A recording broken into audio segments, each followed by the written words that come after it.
You know, this is the one conspiracy theory that our government seems to love to entertain. So we're going to try to unpack some of the possible agendas behind their concern and interest in their transparency, right? That's what we're here to do. Salutes to the chat room.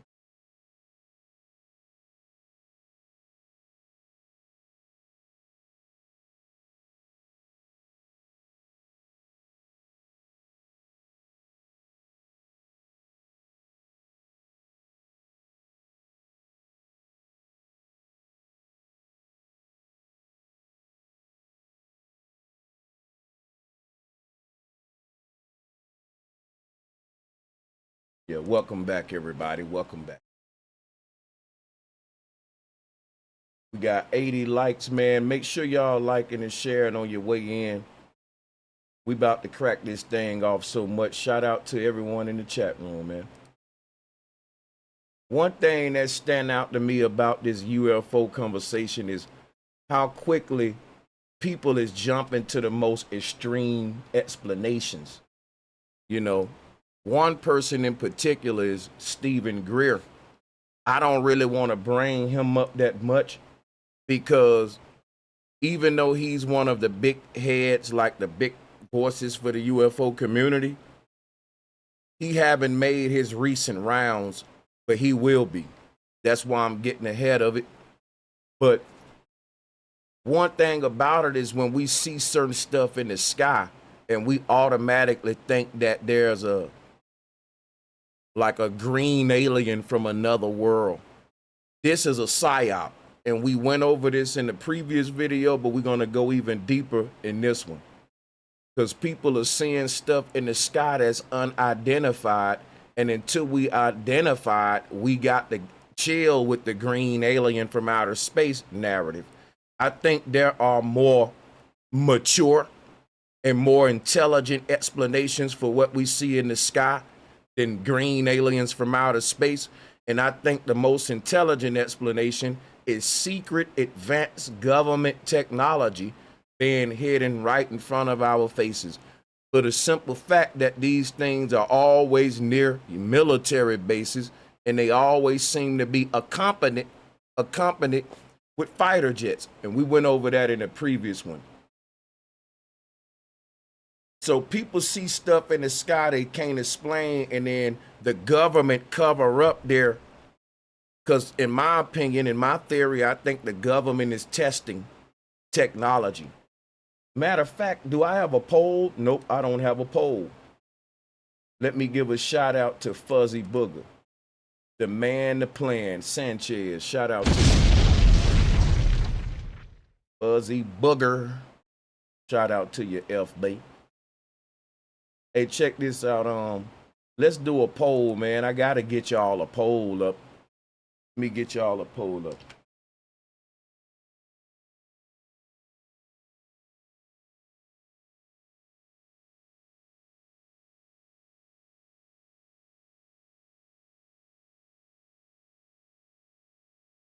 All right, so yeah, like one thing about testing aerial technology, you can't hide it.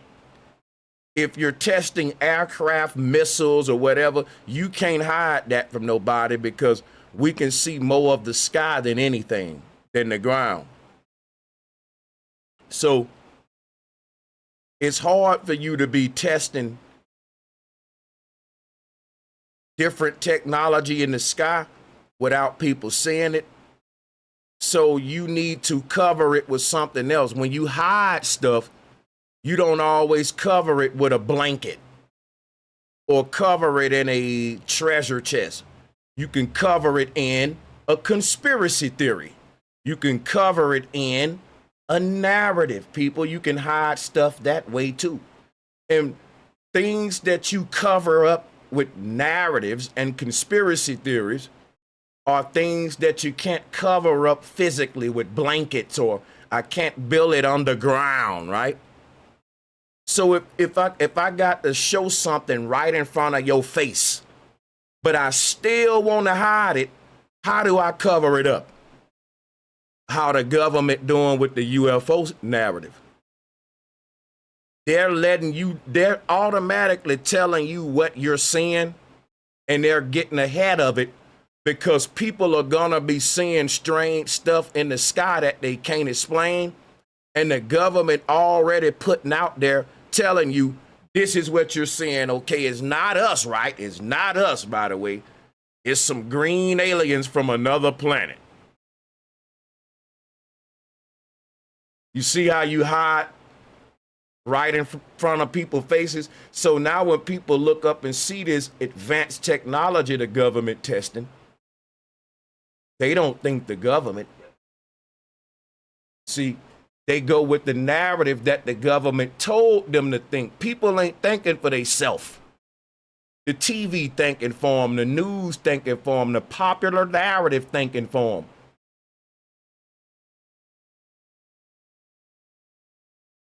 Imagine you sitting inside of your house at night and the lights above you start flickering. Imagine somebody in the house saying, man, it's a ghost in this house. Most rational people would stop and say, wait, before we assume invisible entities are floating around the house, maybe we should first check and see if there's an electrical issue we don't understand.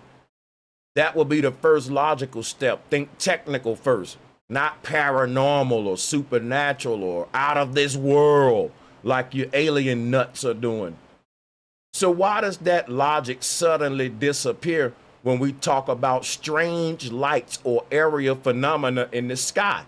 If the earth is our house, when we look up and see strange aerial technology above us, somehow the first explanation becomes non-human entities from another galaxy are visiting Earth.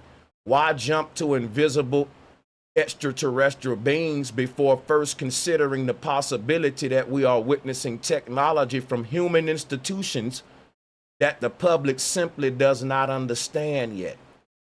Especially when so much of this activity always seems connected to military zones, restricted airspace, naval operations, intelligence sectors, classified bases, and advanced aircraft programs. That matters. If these objects constantly appear around military infrastructure, then the most logical first assumption would be this may be advanced terrestrial technology. Now, the government response to this is always interesting. They say it's not ours. It may belong to foreign adversaries, you know, people from other countries. But now think about this, y'all. You can't get nothing and nowhere in listen, I'm going to say this very carefully, and I want anybody to debate me on it. You can't get nothing like a missile or aircraft up in our atmosphere without our military detecting it. And if the military and the government come out and say, yes, you can, guess what? They're admitting that they're failing us as the DOD. Think about what I'm saying very closely.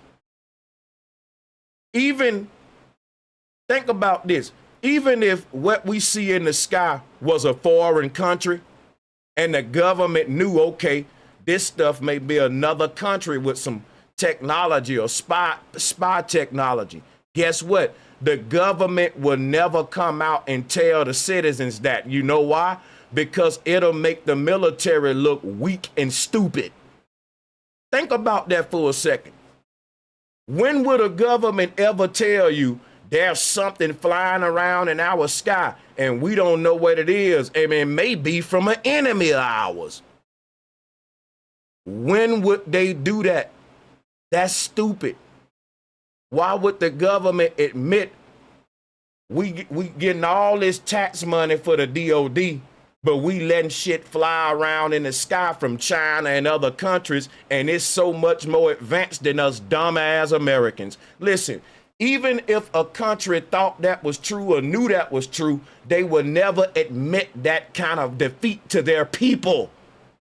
They would keep that shit secret. They wouldn't let you know that a whole nother country that's an enemy of ours is outsmarting us and flying through our goddamn sky with technology that's smarter than us. No, your government ain't gonna admit that kind of shit to you. They gonna keep acting like we the baddest thing until some shit pop off. And then they still may try to cover it up. We don't know what it is yet. It may be a foreign country, but I'm pretty sure our Air Force and all that, or somebody gotta take the blame for this. It's some dude's job to monitor what's in the sky, every square inch. We got military people getting paid for this right now. The coastline is being monitored too. Nothing can come in here and out of here without us knowing. That go for the ground, the water, and the sky too. You know how much tax dollars we pay to keep this kind of defense system that I'm telling you? You pay a lot of money into this. So imagine the government telling you with all that, it's still some up there smarter than us and we don't know what it is, and it may be a threat, a human threat. At that point, we got to quit saying we badass now. Because whatever that is, whatever country that is, they about to rule the world in. We need to be scared of whatever country this is.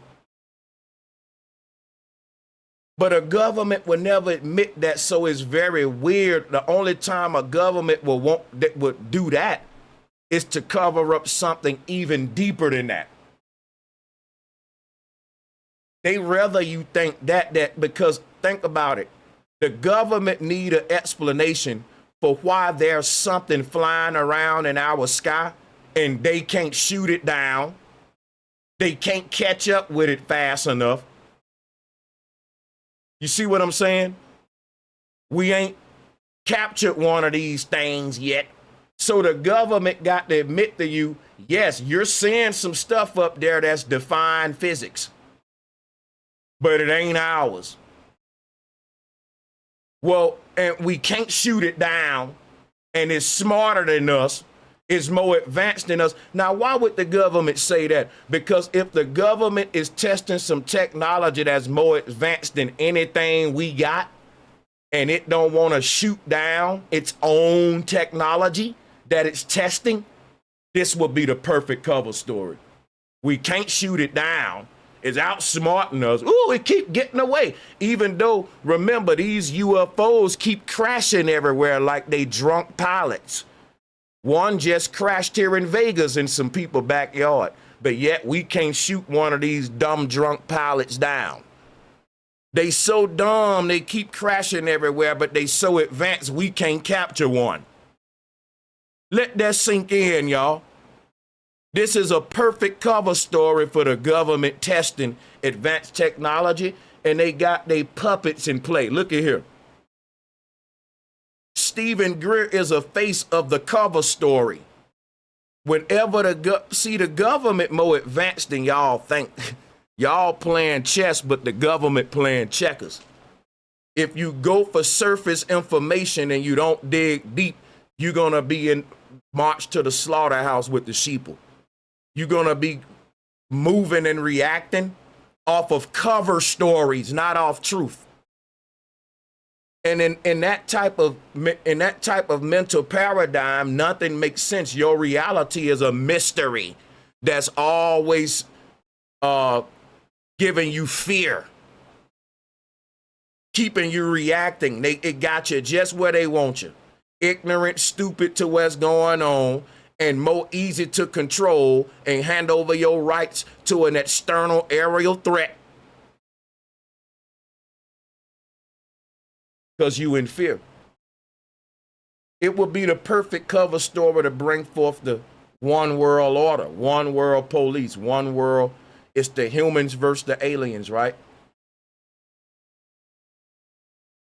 The government always say, it ain't ours. It belongs to our adversaries. It's unidentified. How you know so much if it's unidentified? How you know anything? You're planting ideas out there so we can think anything other than your ass. It's obvious that it's you. You're doing too much.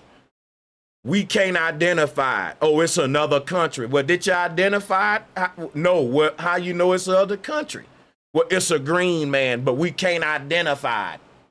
Quit giving it an identity then, because it's looking like a psyop, man, for real. That's right. This ain't the way regular events unfold in reality. This is the way psyops unfold. And we're gonna go to this website that the government put up there, and we're gonna check out some of these photos that they wanna be so transparent about. You wanna be transparent and give us access to these archives. We're gonna look up, I'm on the government archives right now that Trump released. And guess what? I was playing a game. I rolled me up a blunt. We gonna play the game together. I got me one roll right now. I'm gonna light up the blunt. We gonna click a random photo while I keep giving y'all the knowledge that you need concerning this situation.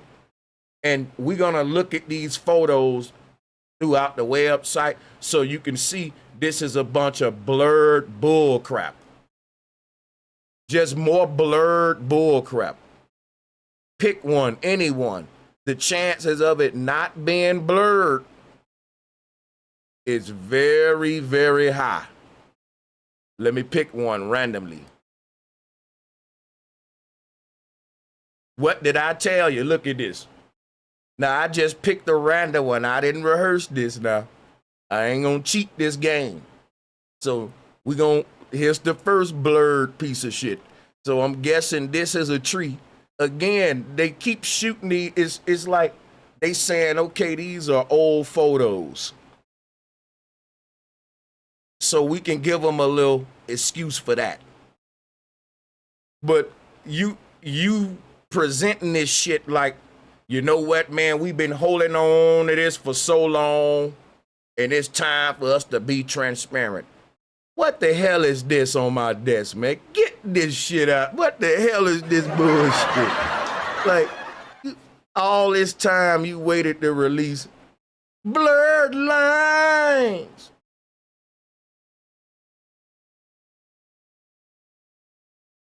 Yeah, man.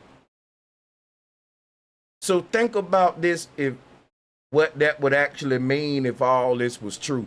If another country truly possessed technology this advanced, technology capable of outperforming American military systems, technology allegedly capable of impossible maneuvers, technology that can casually violate restricted airspace, then that would mean that the Department of Defense has already failed catastrophically. That's right. That would mean foreign nations surpass the United States by generations of technology while somehow never using this advantage strategically. Think about that last part I just said. Because if this is technology from another country, they would have been took over this motherfucker by now. Listen, the kind of stuff that we see in the sky, the reason it defy gravity is because gravity don't exist. All of this technology that's coming out that's anti-gravity, or it's gravity defying, it defies gravity. The truth is that it debunks gravity. It debunks gravity. So the nature of our reality under this, when you give us this word gravity from a dude, Isaac Newton, sitting under an apple tree, that is an outdated, primitive Masonic lie that has kept us in the dark ages mentally right where they want us, man.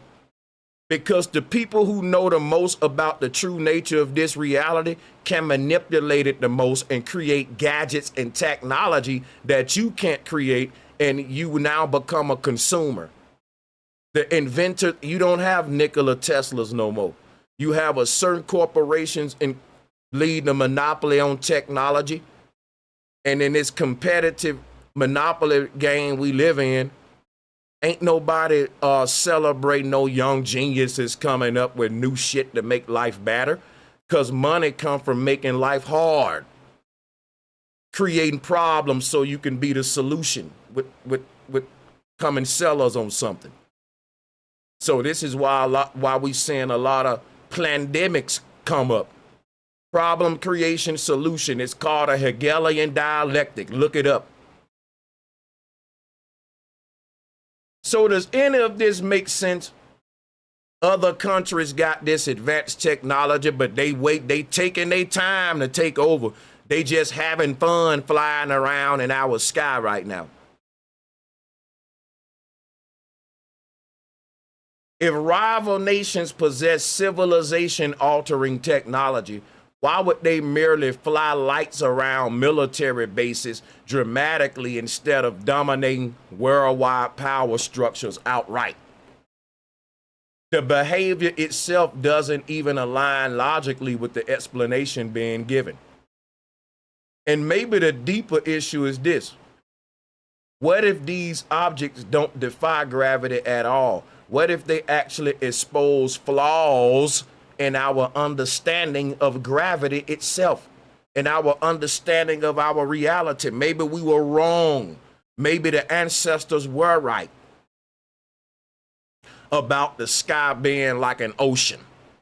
Because when you look at fish swimming in an ocean, a fish can be hovering right here in one spot. And if you do something to make it scared, it can zip this way quick and zip this way, zip that way, zip that. It can make these sharp turns, right? It can make these sharp turns in the water as if there's no friction, no resistance. And that's because the fish have learned to manipulate the medium it's within, because it knows the nature of the medium it's within, water. The ancestors knew the nature of the ether, the container that all states of matter and elements sits within, just like everything in an ocean. We're like fish in the ocean. When you look up and see the blue sky, it's like a fish looking up and around him up and seeing the blue ocean. We're in a medium, and the medium doesn't behave like they've been telling us. That's why when we see shit in the sky that breaks the laws that they said should be there in physics, should nothing be breaking no laws of physics if the laws of physics are the truth? Should nothing defy gravity if gravity is real? So what the technology is showing us is not alien. It's the fact that the government lied to us about what the earth is, what the sky is, what we can do, what we can't do.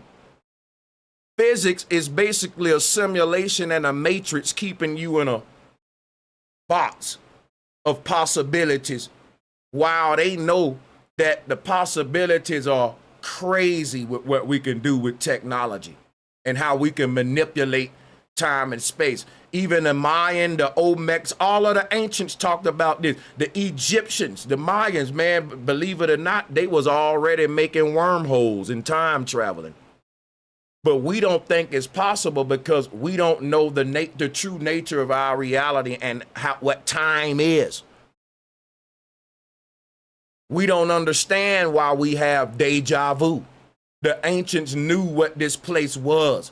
They had the most advanced technology. We're just catching up to the greatness of the Mayan and a lot of these ancestral people. Some of the stuff they did, they just try to explain it away by saying, well, it was magic and witchcraft. No, it was advanced ancient technology. It was advanced ancient technology. And they rather you think that the Mayans and the Olmecs were magicians and sorcerers versus geniuses, engineers. That's right. They deleted this history from Earth. And the technology that they learned from the ancestors, they reverse engineering it right in front of our face. Instead of them calling it alien technology, they should call it ancient technology. But they've always used the code word ancient to cover up. They always used the code word alien to cover up the fact that the technology there we're seeing is ancient. People spoke about Vimanas and starships, even when you read the Bible. But what's going on, they taking the Bible and trying to put the UFO shit on the Bible. But when the UFO spoke of this technology, excuse me, I'm tripping, let me slow down. I'm gonna give y'all something to think about. What people are doing today, they are false prophets. They're using the Bible to sell the alien agenda. They bringing up Enoch, Ezekiel's will, and all that. But you know what people ain't thinking about? When the Bible speak about this advanced technology, it's never talking about aliens. It's talking about humans. That's right. Show me where the Bible said a little green man was on Ezekiel's will. It was Ezekiel's will, not E.T.'s will. Ezekiel was a human. Enoch was a human. So how do these imposters come and try to defy the Bible? They lying on the Bible, but the Bible saying what I'm saying, that ancient humans had technology that can manipulate the heavens, and Ezekiel and the biblical prophets weren't the only ones. If you go to the Eastern world, the Hindus speak of men riding on vimanas, floating cities that don't operate under the laws of what we call, how we look at physics and how we think the earth work. A lot of the stuff that the ancients talked about is in fairy tale movies, and we think, oh, that can't happen. That ain't real. It's real. We lost the knowledge of what the earth is and how to manipulate this place, you know, and the medium that's called the ether that we're within. So yeah, they're covering up the fact that they're definitely reverse engineering ancient technology, near past technology, the reset Tartarian technology. They don't want to tell you the truth. They don't want to say this technology we testing come from y'all ancestors. It come from the very ancient people that we said was dwelling in caves and walking around barefoot. It wasn't caves, it was stone cities and excavation work. Put some respect on it. But the point is this. It's a lot of mysteries on how a lot of ancient stuff was built. And it's only mysteries because when you think in the way that we've been taught physics today, and you look at some of the ancient technology, their technology don't make sense with your modern understanding based on physics. Antikytherian mechanism don't make sense. Even the timing of it don't make sense, because we've been taught by historians that the further back we go, the dumber the humans get. But that's a lie. The more advanced they get, we've been getting dumber. We've been getting dumbed down the further we go into the future. Everything is backwards. The further we move into the future, the dumber we get. The lazier we get, the more we rely on technology and artificial intelligence and automated systems to govern and police us. The further back we go in time, the more sovereign we get, the more dealing with the time of the gods. We control the technology, it didn't control us. So we've been lied to. And the people who gave us all the technology have been written out of history. And the technology that we are yet to reverse engineer, we're testing it. And when we see this stuff being tested, it's going to look foreign. It's going to look unearthly. But it is ancient Egyptian, ancient Babylonian, ancient Mesopotamian technology that is being resurrected and coming back to the earth at this time. History is repeating itself. They're bringing back the technology of the ancient gurus, but they can't give the credit to the ancient people because they lied and told you that the ancients were dummies and they weren't technical. They hid a past that you would see in a sci-fi movie, man. We got to rethink what the past looked like. It was starships. It was electromagnetic star forts. It was a very advanced place what the earth was. If we compare our world to the ancient world at its height, we would be looked at as a primitive wasteland during the time of that Sumerian, ancient Mesopotamia. They did stuff we can't duplicate today. So they laid the foundation for basically everything that governs our reality. Timekeeping, astrology, the zodiac, the way we build on earth, the way, tools we use, we wouldn't have them. Like, it's crazy. Instead of them telling you all of this stuff we got today come from the ancients who were more advanced before the reset when we lost the knowledge. We came out the reset relearning stuff that we saw laying around like kids playing in a warehouse. There were objects scattered all around the earth that we didn't understand. And people was building mud huts next to huge stone pyramids. Imagine somebody building a mud hut, but the Sphinx is right there. That means we de-evolved and we fell backwards. How did we go from building Giza to pilgrims pulling in with wooden ships, building wooden huts, man? That means we moved backwards, y'all, as something happened where we lost the civilization. And guess what they say? We don't know what happened to the Mayans, the Egyptians. They just disappeared. So these people just reached the height of technology and vanished. This is the story that historians give us, y'all. But they don't want to tell you it ain't a mystery. There was a great war fought on this earth. And the war wasn't between pilgrims and Indians. It was between an advanced civilization that was once here that's been deleted from history. There's a lot of structures that's old as hell that shouldn't exist. Stone and steel structures that's dated to times when us ourselves didn't have this technology. Who built those big Olmec heads? What about Stonehenge?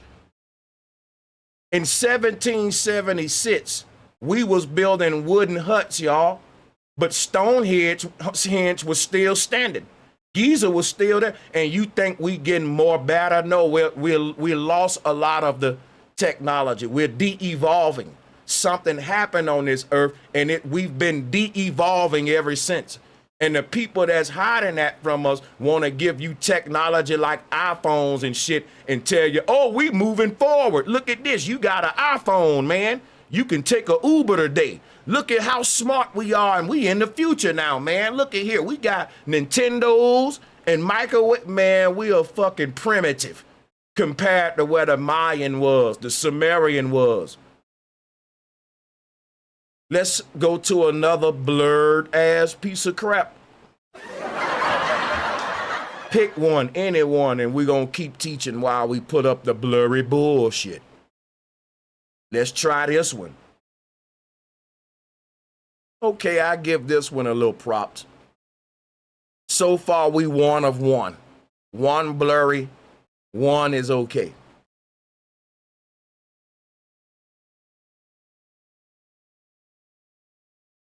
Let me check the chat.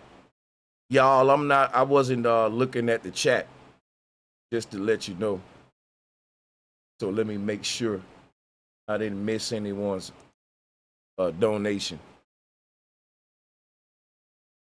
Make sure y'all like and share the video, get the numbers up. This is an important message. Let's give a shout out to D-Dub Exclusive saying, a shooting star landed right in front of me and it was nothing there. It was almost like a spark of flame cutting metal. It blew my mind. I know exactly what you're talking about, D-Dub. I actually recorded some on my phone, and I'm not even capping. I'm going to show you my video right now. Watch this. I'm going to move my camera. Now, I'm going to play this video, and I'm going to use my mouse pointer to help y'all find the... I'm in Nevada, by the way. Check this video out. See, every night, I be up late working out.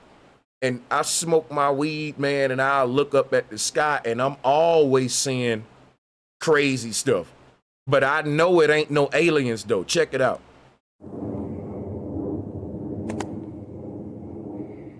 Now, I recorded this with my Android dinosaur phone, but it's still, you can still see what I'm talking about if you look closely.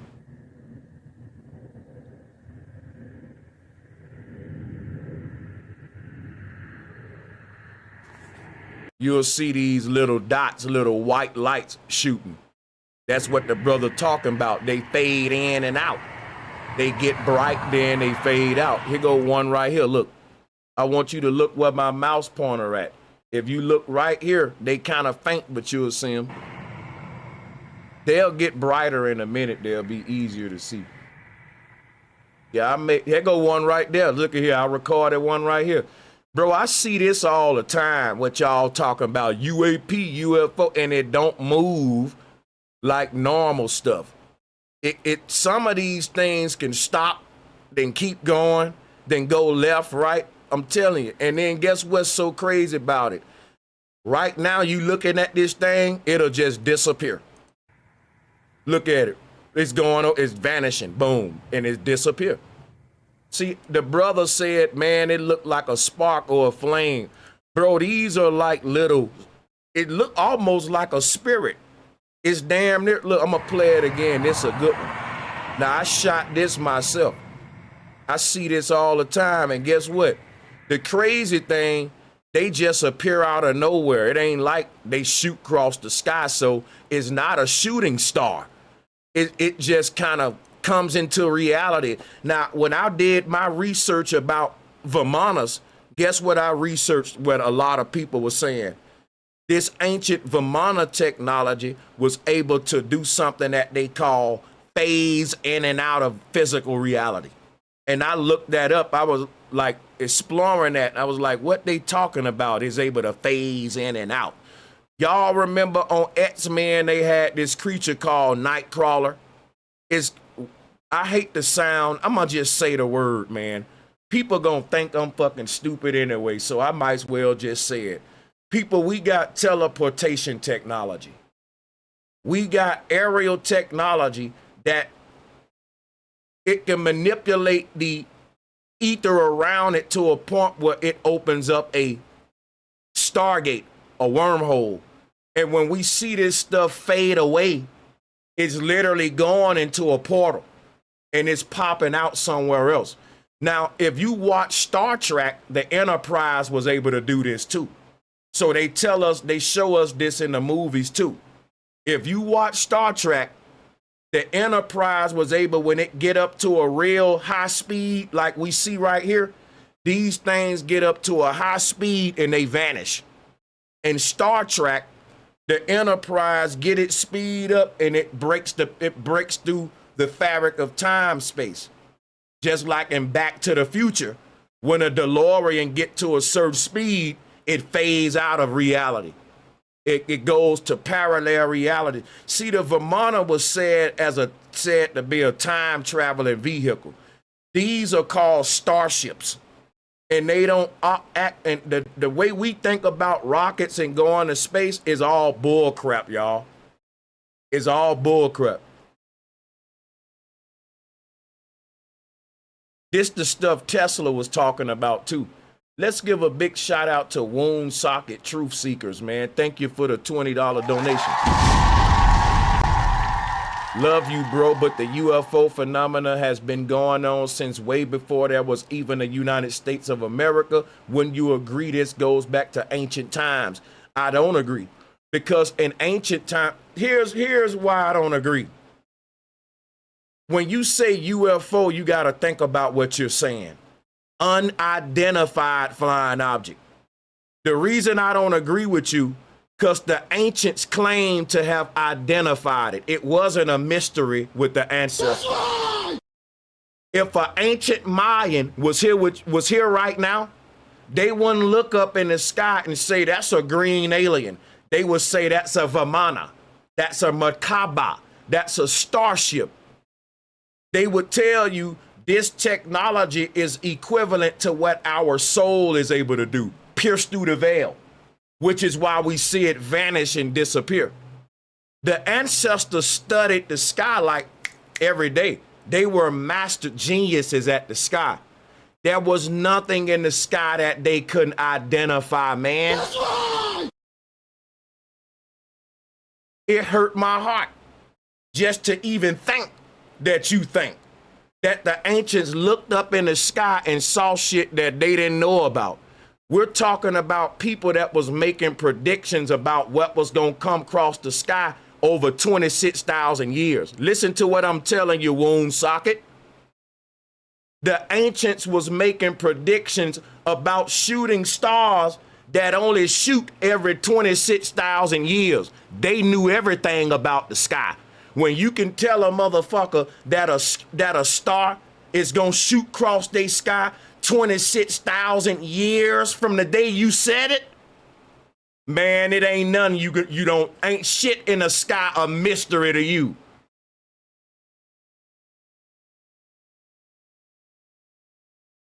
This old we don't know what it is game is new shit. Anything you point it to in the sky and you ask one of the ancient gurus about it, they'll break it down and tell you what it was. We was rich in knowledge about the heavens, about the sky. That's why people still pick up the Bible today to try to figure out what they seeing in the sky. That's right. Because they know that the ancient people know about this stuff up there.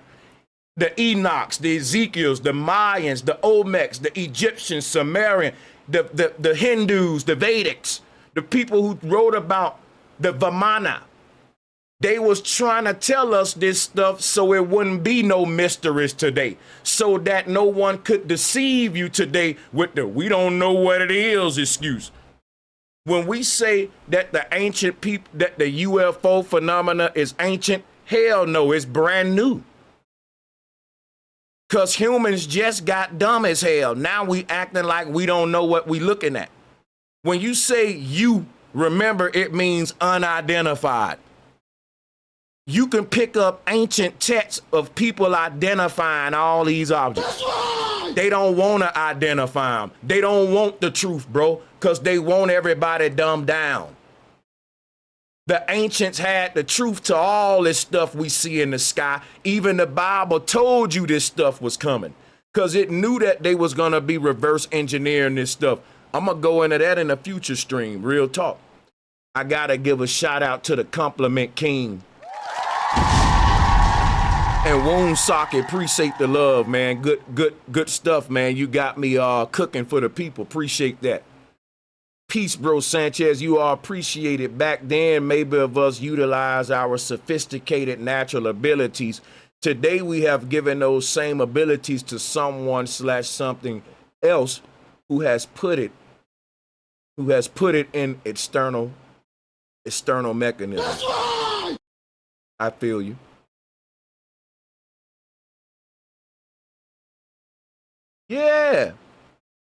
Yeah, man, this UFO stuff is new age, new world order, Psyop stuff. That's right.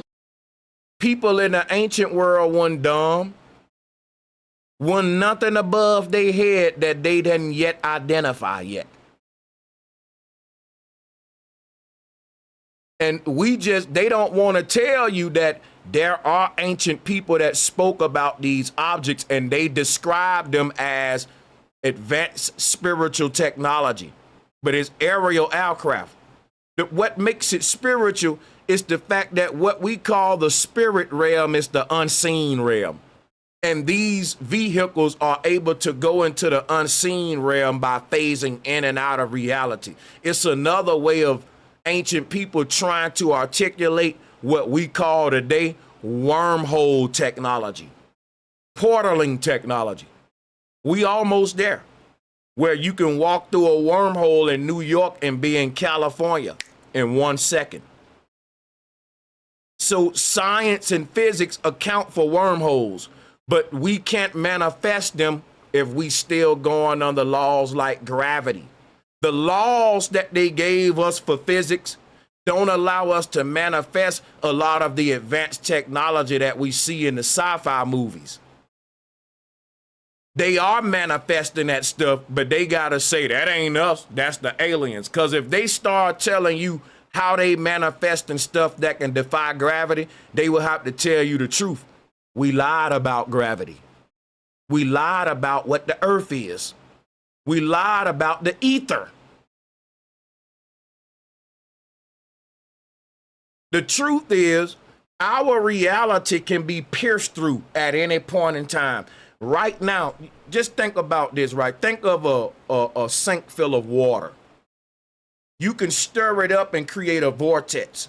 And that vortex, when you stir it up fast enough, the tail will get longer, like a tornado. And when the tail get long, it'll touch down like a tornado. At that point, you just pierce through that medium, like a hurricane from the surface to the ocean floor. It pierces through the ocean with vortex energy. This is what Nikola Tesla and all the ancients was into. This is what CERN is doing. CERN is stirring up the ether. They're not accelerating particles. They saying that they're crashing two particles, but they saying that they're circling one clockwise and they're circling the other one counterclockwise. And when they get them to such a high speed, they make them crash. And that's supposed to open up a portal in time to make us see the early universe. But the truth is they're not crashing nothing together. They're creating a 6-9 vortex like a tornado wind. That's what the two particles are. They're not particles. It's simply them manipulating the ether because we're within a medium called the ether. We can pierce through that, and when we do, there's a whole nother parallel reality behind here that we're all are in. Now, I know that don't make sense to you. It's complicated. Basically, when we dream, the ancestors said we're going to parallel Earths that's beyond our ether. So the question is, can we go to our dream worlds? Can the version of you in the bed go to a dream that you're in? Because that's kind of what we're imposing here with Vimana technology. That's what leaving the earth is. Nothing beyond, there's nothing beyond our earth but parallel earth-like simulations just like this one.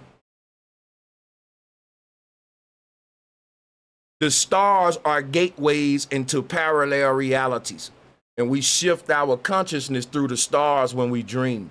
I want to give a shout out to the spiritual shift. Hello, everyone. Subscribe to the channel so we can get Bro Sanchez's word out further. Thank you, Bro Sanchez, and everyone in here. Thank you, Spiritual Shift. Thank you. Okay, shout out to Hydrogen. Thank you for the donation, Hydrogen. And let me give a shout out to D-Dub Exclusive. Thank you, bro. He said, my only flack with aliens is all the aliens people are seeing is the same prototypes we've been seeing on TV for decades. Right. When it was a conspiracy to be true, today, according to the government, but flat earth, we are just ridiculous. Right. Bro, you just said it. That's right. Shout out to D-Dub. You just, bro, how come everyone's alien encounter is the exact little cliche green man with the big head and big eyes? So let me get this straight. Hollywood create a random depiction of what they think aliens should look like based upon a 70s movie called Martians or something like that, because you can do your research. The artist that created the first big head green alien, that was an artist, did that from a movie, and that just became the popular prototype for aliens. No one really knew what aliens looked like during the time. There were different movies coming out with alien prototypes, and they all looked different. For the most part, in the 70s and 80s, a lot of the alien movies had aliens looking like robots. Some of y'all remember. Our first prototype of aliens were robots, and guess what? They had to get rid of that one because it was too much like true. Right. Robots that, not really robots, but inorganic humans that's like lab bred. But here's the thing. There are depictions of aliens that people just imagine out of their head. And just so happened when the abductees got abducted, these turned out to be the exact way aliens look. That don't make no sense to me. That Hollywood guessed how aliens look, and when the aliens showed up to abduct people, they actually looked the way Hollywood said. Damn, Hollywood, how did you do that? That's crazy, isn't it? Now, what are the odds of that? The green alien existed way before you had this surge of abductees. It's cool now because the government playing into it. And everyone's seen aliens the way Hollywood depicted them. That's interesting. Let me play my video for y'all. If you think a little green man is in this thing, they lying to you. Now, if you tell me, Sanchez, that may be spiritual technology, that may be the ancestors, I can go for that quicker than the green man. Now, me personally, I think it's advanced government technology. But if I had to go with another theory, I would say this is spiritual technology, and our ancestors is waging war on the people in power, and they don't want us to know that there's a war in the heavens going on right now. I'm going to say that again. There may be a spiritual war of Armageddon going on above us right now, with technology being used that we don't even know about because we so dumb.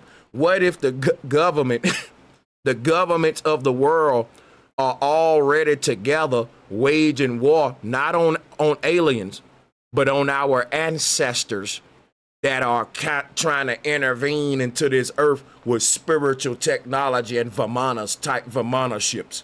So if someone want to say, well, I don't agree with the government technology theory, then I'll give you another one that I can probably sit on, and that'll be, well, that's ancestrals. That's our ancestors up there doing their thing, man, on our behalf. They ain't left us, bro. This is spiritual tech, and the government got to cover up the fact that they at war with them spirits. They at war, like the Bible said, a war of Armageddon between the dead and the living, and the angels coming back to the earth to wage war on the powers and on the militaries. This may be what we're seeing. I'm just trying to give you more theories, you know, but I like the first one thinking that it's military technology. But the second one is more interesting, though, you know. But shout out to Jewel Frosty, the movie Invasion of the Body Snatchers. Yo.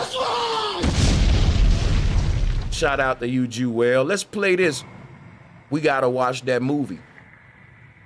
Check out my UAP video. I shot it myself. I'm gonna make some more of them with a better camera. But some should appear in the top right. Now there's a bright white light. That's a street light, y'all. Okay? This bright white light right here, this is not what I'm talking about. That is a street light. All right? I'm gonna show you what I'm talking about, because when I go outside at night, these things just come out of nowhere and they start flying and then they just vanish. They come in and out of reality, man.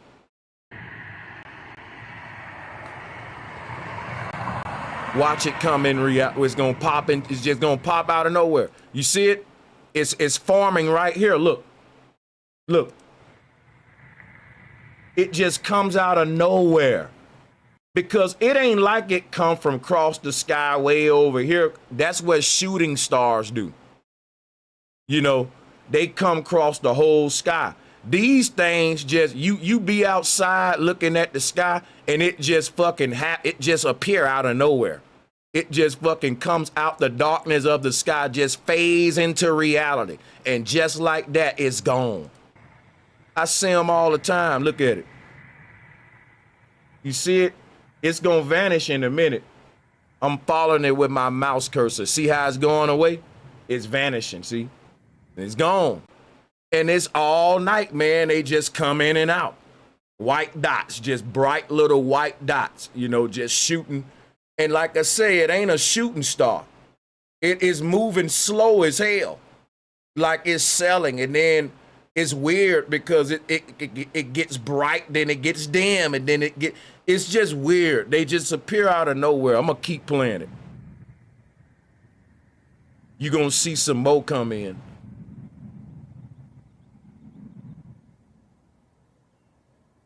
Here go one forming right here. You see where my mouse at? Look over here. They're gonna be very active in the top left. Here it is right. That one, bang. I'm gonna get a better camera too, but it's one right here, y'all. And they move how they want to move. They move like this, man. Like they be like doing what they want to do. Now I'm I can see it. It's faint on my end. If some people got some video manipulation stuff, they make it look. Here go one over here doing whatever. Here go one just. It's like, bro, they just acting a fool. Like this was a crazy night, man. I was really seeing a bunch of them, and they move crazy, man. Watch one gonna appear down here somewhere, but it's one over here too. But they everywhere. Here go one right here. You see it? Look at just this come shit. Out of nowhere, and they'll do all vanish, like that. You that see, light right there on the right is gonna vanish. Look at that. And it just vanished. I see this every night. It just don't vanished. move like natural stuff. It's still there, but it's vanishing. Go another one on the right by that light. Here you go. By the street light. It's gonna vanish. See, and it's they gone. go away. Now listen, that is not a green alien. I believe this is some kind of military shit, bro. Like, I'm in Nevada. We know we got Area 51 and all this. Think about it. I see this shit every night. Everybody else don't see it every night. And guess what they tell me? That the most UFO sightings is on the West Coast. Let that sink in. All of the secret bases are on the West Coast, man. People see strange shit on the East Coast, and it's all near Virginia. Guess what's in Virginia? Langley Air Force Base. People keep saying strange shit where the secret government research with aerial technology going on. Now let that sink in. You know what Langley Air Force Base specialize in? Researching cutting edge aerial technology. You know where the most UFO sightings at on the East Coast? In the Virginia area. Go look at a UFO sighting map and look at where you see all of the, watch this, because I don't know if they got this. I hope they do.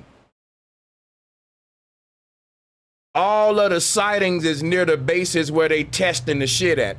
This map makes sense. Watch this. Look at how you got all of these sightings on the East Coast, and a lot of them is situated in this area right here. You know why? If you got aerial technology in Langley being tested, they got shit that's moving at like crazy speed. They got shit that can create a portal in Virginia and disappear and pop up in Minnesota, Wisconsin. Phase out again and pop up in Alabama. So look at how you don't got a lot of sightings in the middle part of America. How come people in Oklahoma, Kansas, Nebraska, San Diego, how come these people ain't getting no sightings? You know why? They ain't in proximity to none of these bases. All of the secret bases where they testing the cutting edge aerial aircraft technology is in Cali, Nevada. They got secret bases in New Mexico, Texas, and look at where the UFO sightings at. It's within proximity where we can fly this kind of stuff at. So it's gonna, if you draw a big circle around Nevada, which is where the Area 51, all that, of course you're gonna have a bunch of piled up sightings in the north, in the southwest. And you don't got none in Oregon and Idaho and Montana. And we know that they got secret bases in Washington. Why? They got them mountains in Washington. See, everywhere that they got all of this wilderness and mountains at, they can go in these mountains and build secret bases underground and build bases in the mountains. And they building aircraft there. They're reverse engineering shit that our ancestors was talking about. Today it's gonna look like aerial, it's gonna look like alien tech to us or spiritual tech. But this is the technology that our ancestors had. They was opening up wormholes and time traveling and all that, man. And now they get, and so it's a reason why all of this ain't got no sightings, because it proves my point. You got Langley Air Force Base here. They testing all this stuff, draw a circle around it. And you ain't going out of that bubble. And then you got the same over here. That will leave the middle America empty to sightings. People in this middle part of America where these bubbles don't overlap at, they won't see a lot of sightings. Because the craft are flying from Nevada, Washington, Cali, New Mexico. That's where the base is at. And some people think there's some in Texas.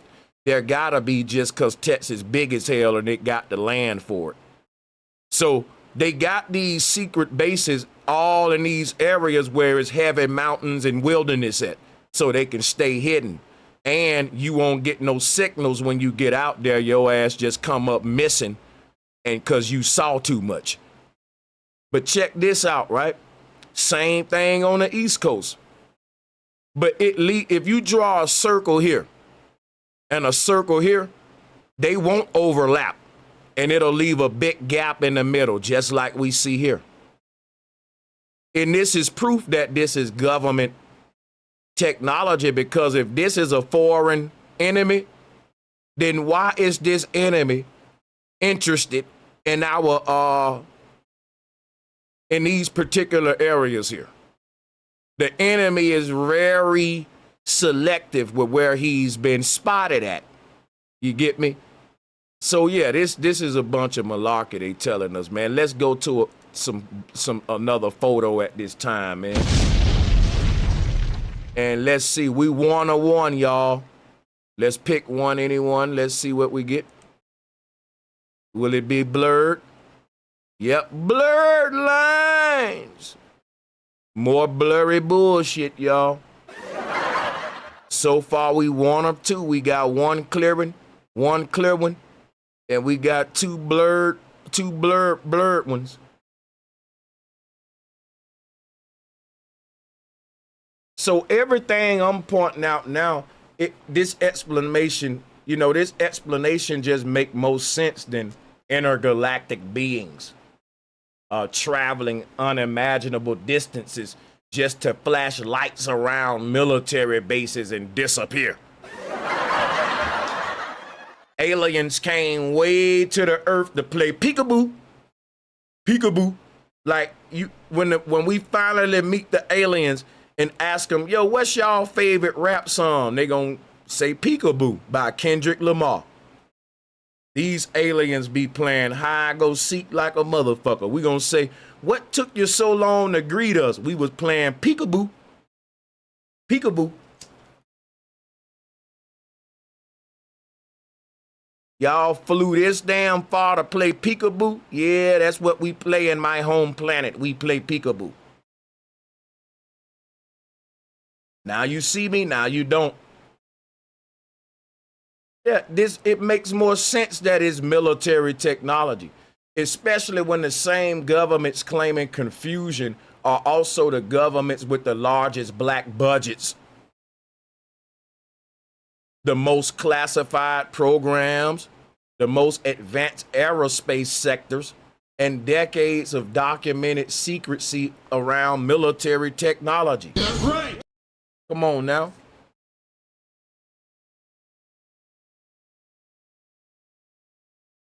So maybe the real deception is not convincing people that UFOs exist. Maybe the real deception is convincing people that they must, basically convincing people they must be extraterrestrial instead of questioning what humanity has been hidden from about reality itself. Let me break that down for y'all. It ain't about UFOs. It's about they lied to us about what the earth is. And by us knowing what the earth is, the technology we looking at won't seem foreign. Again, I'm gonna break some down to you. I got a video I'm gonna share with you. I recorded these UAPs myself. So I'm speaking with firsthand experience, bro. Nobody can say Sanchez just talking. Nah, bro, I'm a stargazer. I be outside. I be outside and I be looking up. I ain't just talking. And let me show you what I recorded. I recorded my own UAPs. I got the right to talk about it, bro. I'm recording my own UAPs. Look, I can tell you about these things. I study them, is what I'm telling you. I study these things. Look, not just talking. I recorded what I'm talking about. I know what I'm talking about. Look, it moves like a fish in the water. And it's going to... These things move like fish in water. They sail through the sky like the sky is an ocean. And the ancestors said the sky is an ocean. That's right. So the people who lie to us about what the sky is and they deny the firmament, they deny the fact that the sky behaves like an ocean when you get up to a certain height. And technology, we got to rethink it because the capabilities of what we can do is unimaginable. The ancients knew that about this earth. It ain't just about UFOs. It's about things that are moving in the sky in ways they shouldn't be moving if what they told us in physics is right. And people like to say, you should go back to physics class. Let me say something to y'all. It's stuff happening every day that's defying physics. Quit telling people go back to physics class just because they questioning what physics taught us in class. Because there's stuff that's happening on this earth right now that's proving that physics ain't have it right. That's right. Physics ain't have everything right, man. And it ain't gonna get it right if you keep thinking physics is foolproof and perfect. You just like a Christian with the Bible. The Christian don't think that the Bible got mistakes in it. Anything that man created got mistakes in it. We not fucking perfect. That's right.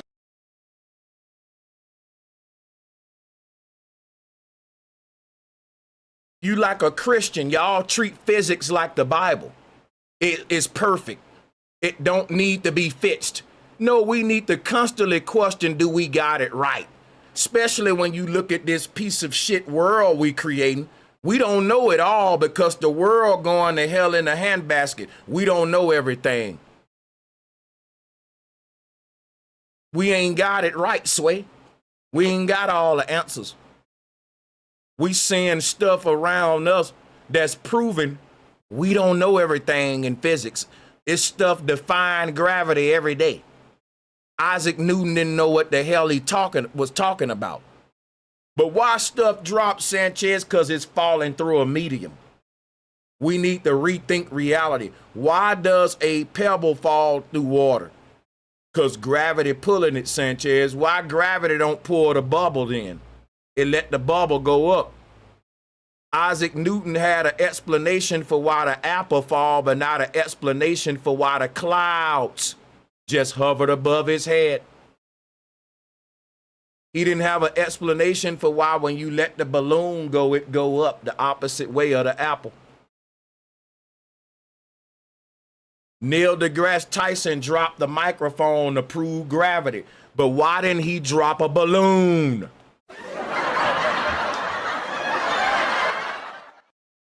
Why didn't he drop a balloon? You got a force that's responsible for pulling shit down, but things just don't fall down, they fall up too. And the earth ain't what you're thinking. If stuff heavy enough, it'll fall down. If it's light enough, it'll fall up, people. If you can go forward, you can go backwards. There's a law called polarity. Things just don't fall down. They fall up too, or they float up too. And gravity don't account for the things going up. They just say, well, gravity is weak on those objects. Gravity get kind of weak on those objects. Gravity don't exist with its strong, weak ass.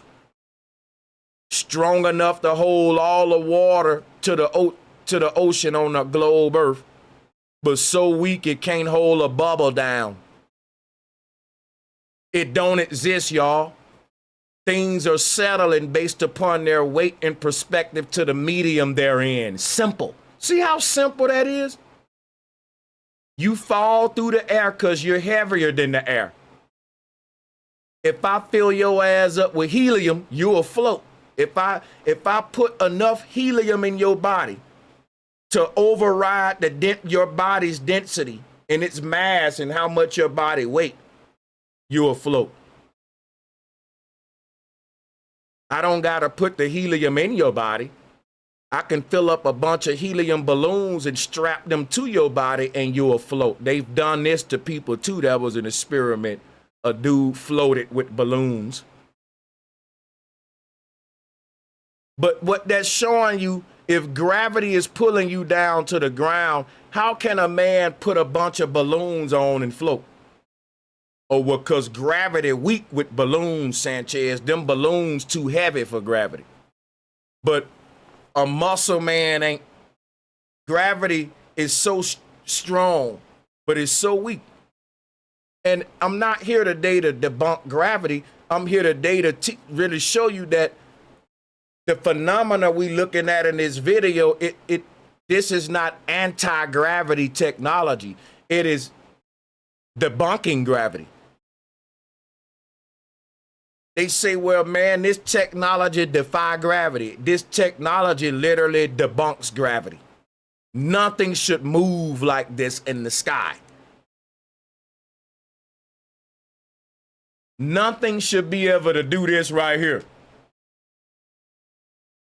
Stop and do this and do that and then do that. I see shit doing that every night, bro. And if you tell folks, they'll think you're crazy, but they'll go believe in little green men, but they don't watch the sky though.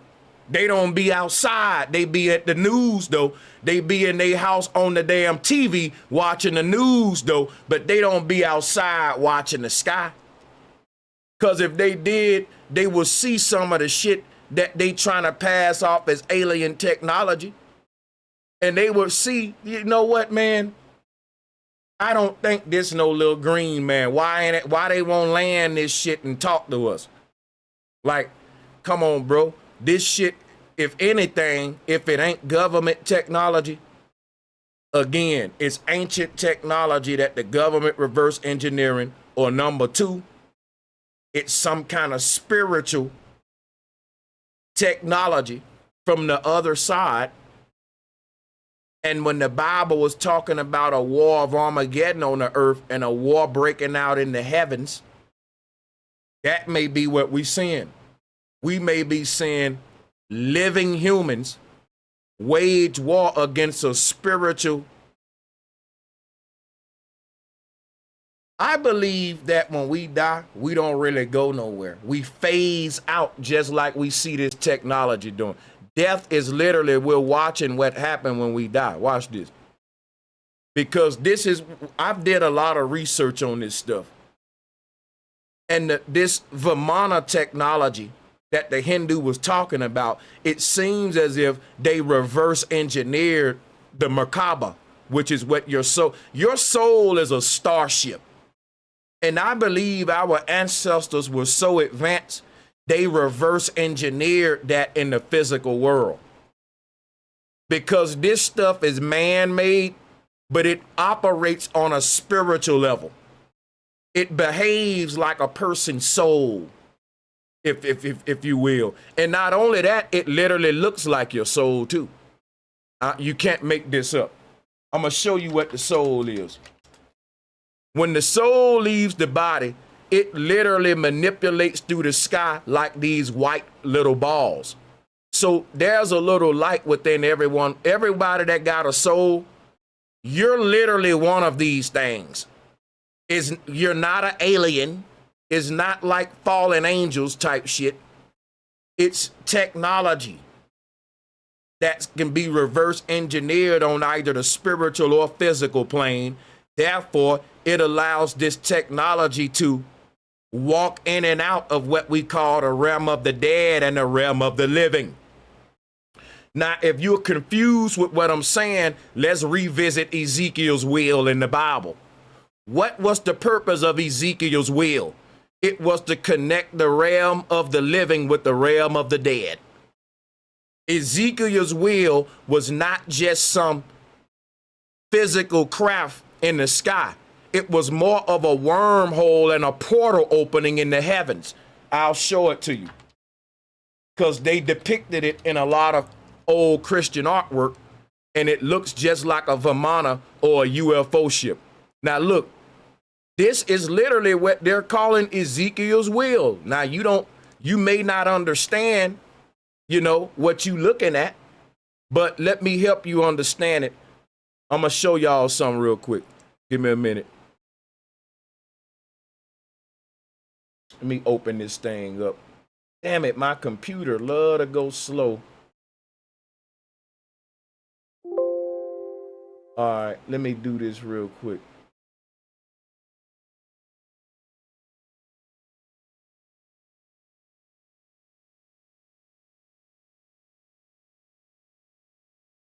My bad.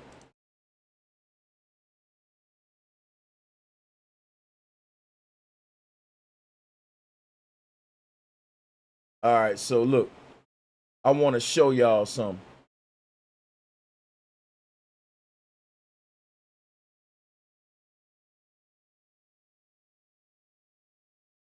Bear with your boy, though.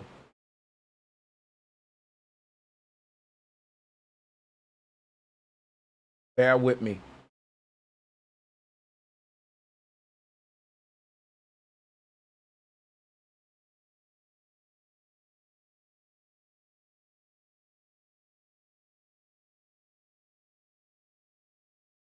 Yeah, bear with me 1 second.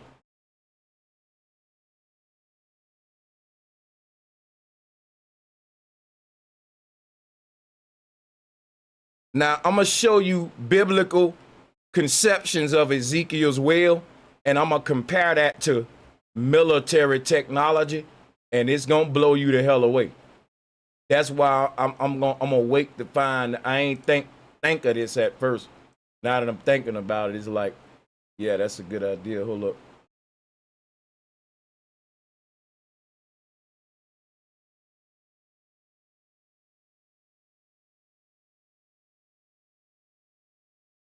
All right, man. Hold up, y'all. So here go. This is from Nazi Germany right here. And this is from this guy here. His name is Thomas Townsend Brown. And in the 40s, he created a flying saucer that literally defied gravity. So our military ain't doing them but reverse engineering old concepts that they deleted. Now here go Tesla's concept right here. This is Nikola Tesla's concept. Tesla patented this technology. And he said, see, Tesla didn't believe in gravity. He knew what I'm saying. He was a flat earther.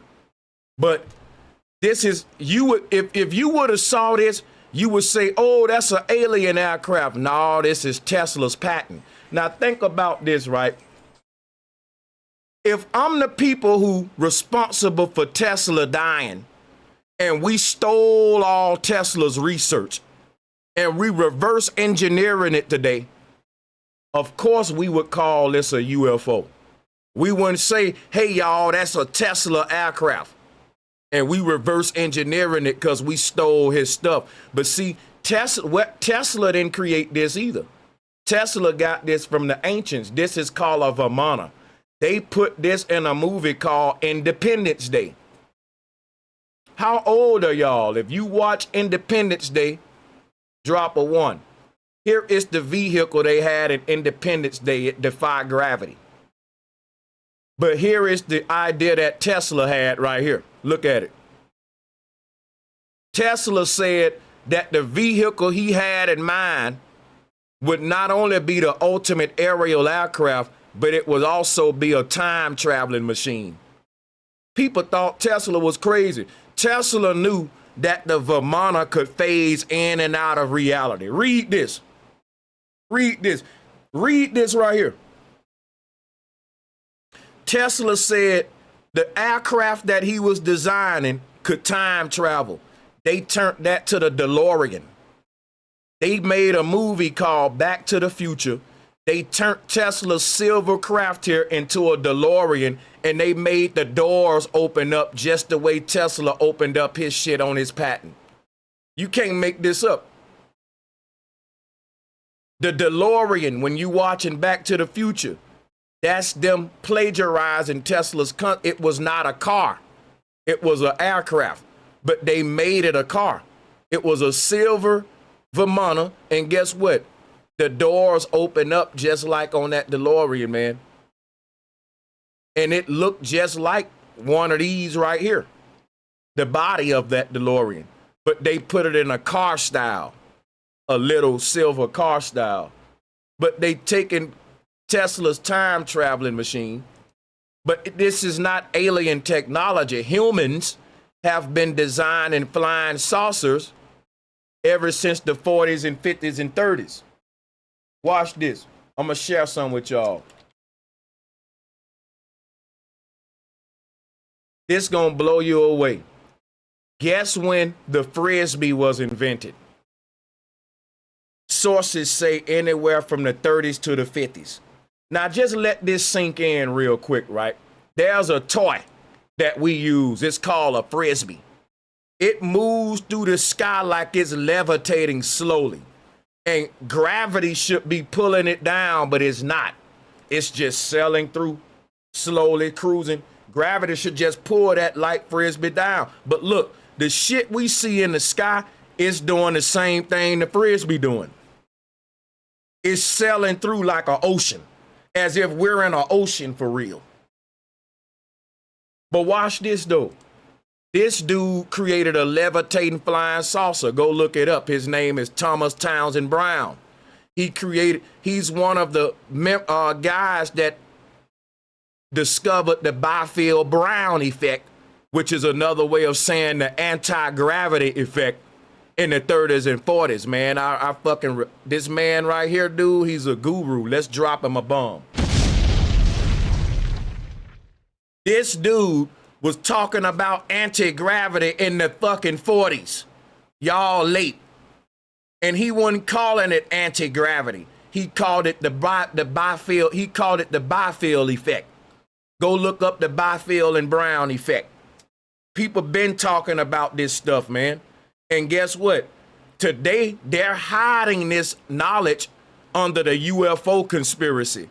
But T.T. Brown, if he was alive today, he'll tell you that ain't no alien stuff. I know how to make that right now.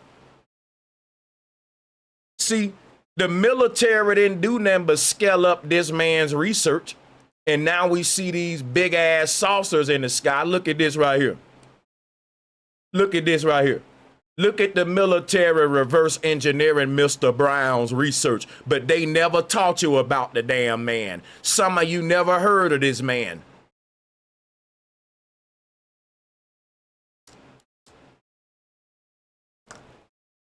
They steal from folks, take the research to control us with it. Write these people out of history like they did the ancients. These aliens always near the military bases. Look at here. Always near the military. Look at there. What's the chances of that, y'all? Every time you got the military with the damn aliens now. How many photos I got to show y'all, man? How many photos you need to see that these things are working with the good? If aliens are real, they working with the goddamn government. That's facts. Here go another alien flying with the military again. These aliens love to fly with the military. They love to fly with the military.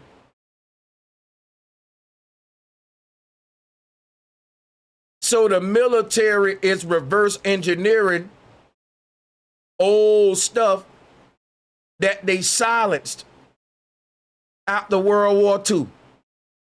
After World War II was like a little reset, because after World War II, a lot of the arguments in science and a lot of stuff that like what T.T. Brown was researching, because you got to think, after World War II, we went to the space age and went to space. And so all this knowledge got buried behind World War II and the space age. That's why I think World War II and the space age era was them really going to war against information. Every time we start waking up, there's a great war on the earth. Look at what's happening now. You got all this awakening now. People asking all these questions, and we at the brink of war. History just keep repeating itself. T.T. Brown went through the same thing in his time. People was opening their mind, questioning what the earth is, creating very genius technology. Then war broke out, and we never heard of this man again. All the momentum of that awakening was lost because we went to war. That's why y'all don't know about this dude. And after the war, they came with the UFO propaganda. They started reverse engineering all the technology that men was making. It ain't alien stuff, man. Regular men was making these flying saucers, bro. And I'm gonna tell you what's so crazy. It was one case where people saw a flying saucer. T.T. Brown and his partner was letting folks know that's our stuff. We're testing our stuff. They weren't doing what the government doing. Oh, that's aliens right there. These men was being honest. They weren't trying to hide this stuff. They were saying, yeah, this stuff, it produces a levitating effect. But they didn't call it a levitating effect. He called it the Byfield and Brown effect because they wanted to name it after themselves. You know how men are. We got ego, right? But it's basically what we call anti-gravity today. We discovered anti-gravity in the 30s, in the 40s, and we was able to actually reverse engineer it. It's not alien. Humans discovered this kind of aerial aircraft. Look at what this man holding. Now, when you go watch his videos, which I put up on my channel, I'm not going to be redundant here today. We supposed to be looking at blurred photos, but maybe I can play one of his videos, Byfield Brown, and you can see him levitating his stuff.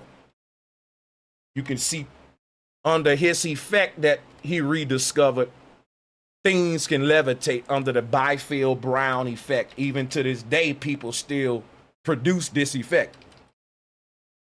And they owe it to this dude and his partner.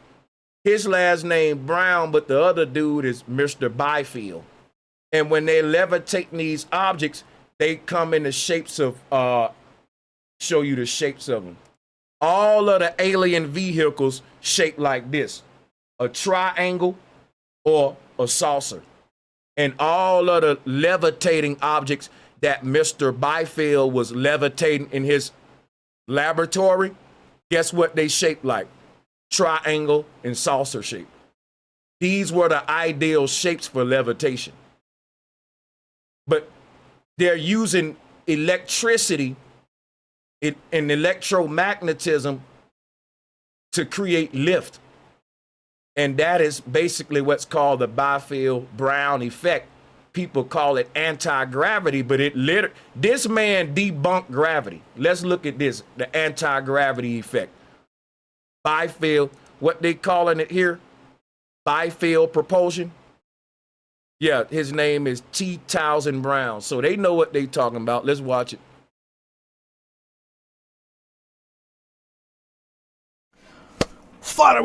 I don't want to play the whole video. I just want to show you the effect.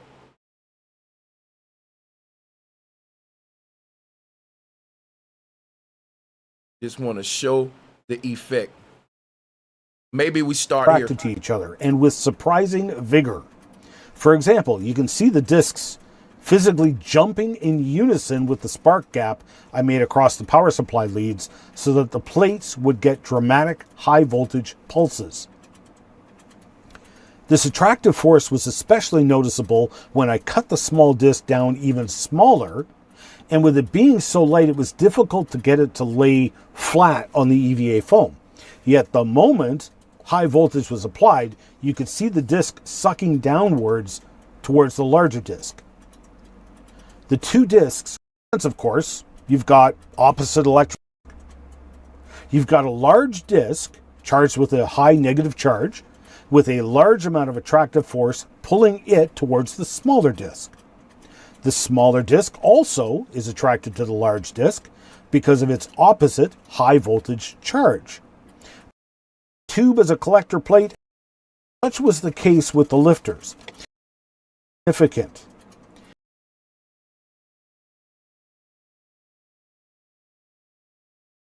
I'm so sorry. I came across a video that's doing entirely too much, and I just need some quick to show you guys the effect.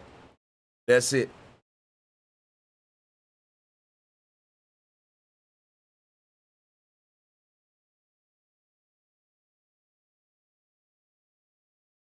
Hello, my name is Vladimir Gronkowski and I'd like to show you my flying capacitor. Here is a power supply, it makes high voltage. I'll turn it on.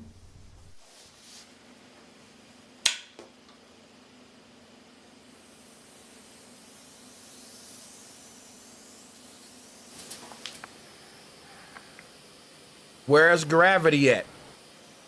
So what we're proving is levitation can be achieved with electromagnetism. In a nutshell, that's what we're proving.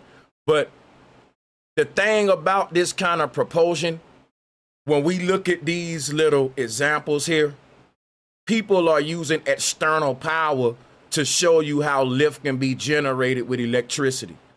The government and the ancestors wasn't using an external cord running it like a wire right to the thing. When you get enough money and enough people working on it, you can generate this charge wirelessly and you can create the same amount of lift. You can be moving through the sky how you want because you only need to create a charge on the object. So what's happening is this aluminum foil is charged with a lot of electricity. And this can generate lift under certain conditions. I'm just simplifying this stuff. You can master this and scale this up and perfect this into big, sophisticated aircraft that can produce this same kind of lift that seems to defy gravity with electromagnetism. And what we're looking at right here ain't nothing new. Tesla gave us this to show what's going on. Things aren't really levitating. They're sitting within an invisible field. So I'll give you an example, right?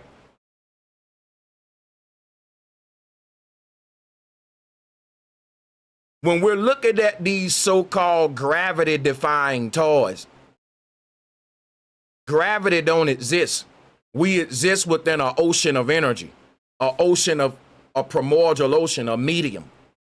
And within this medium, within this ocean, things can sit like there's an energy field. For example, let me see how I can simplify this because I don't even got to bring up the ether for this. What we need to bring up, is what's making this thing defy gravity. It's the fact it's sitting on something that you can't see. It's not just hovering there. It's enclosed inside of a field. If I deactivate the field, then this ball will drop down and people will say, see, gravity is real. I hope you get what I'm saying. Let me show you what I mean here. Here's a demonstration, a little example of what the field looked like. So this saucer that's levitating, this is an example of a saucer that's levitating. The saucer ain't really levitating off the ground. It's generating an energy field around itself, and it start to be encased inside of that field. So it looked like, so think about this, right? If I want to land this flying saucer, I got to gradually, slowly deactivate the magnetic field around it.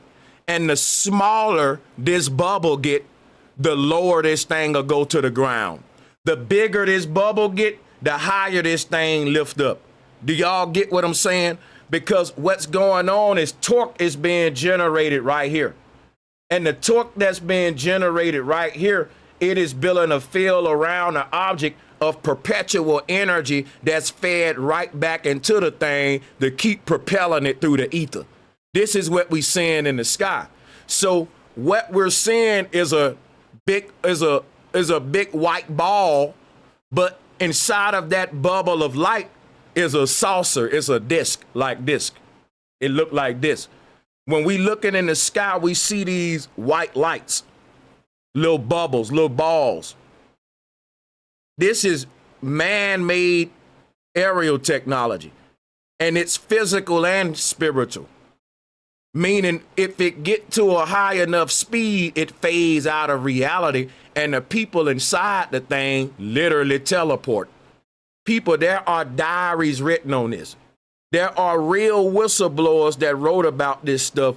I did a video on it too. I had to put it up on, they takes it down, but I'm gonna redo it and take the stream down in the future. I won't leave it up to be safe.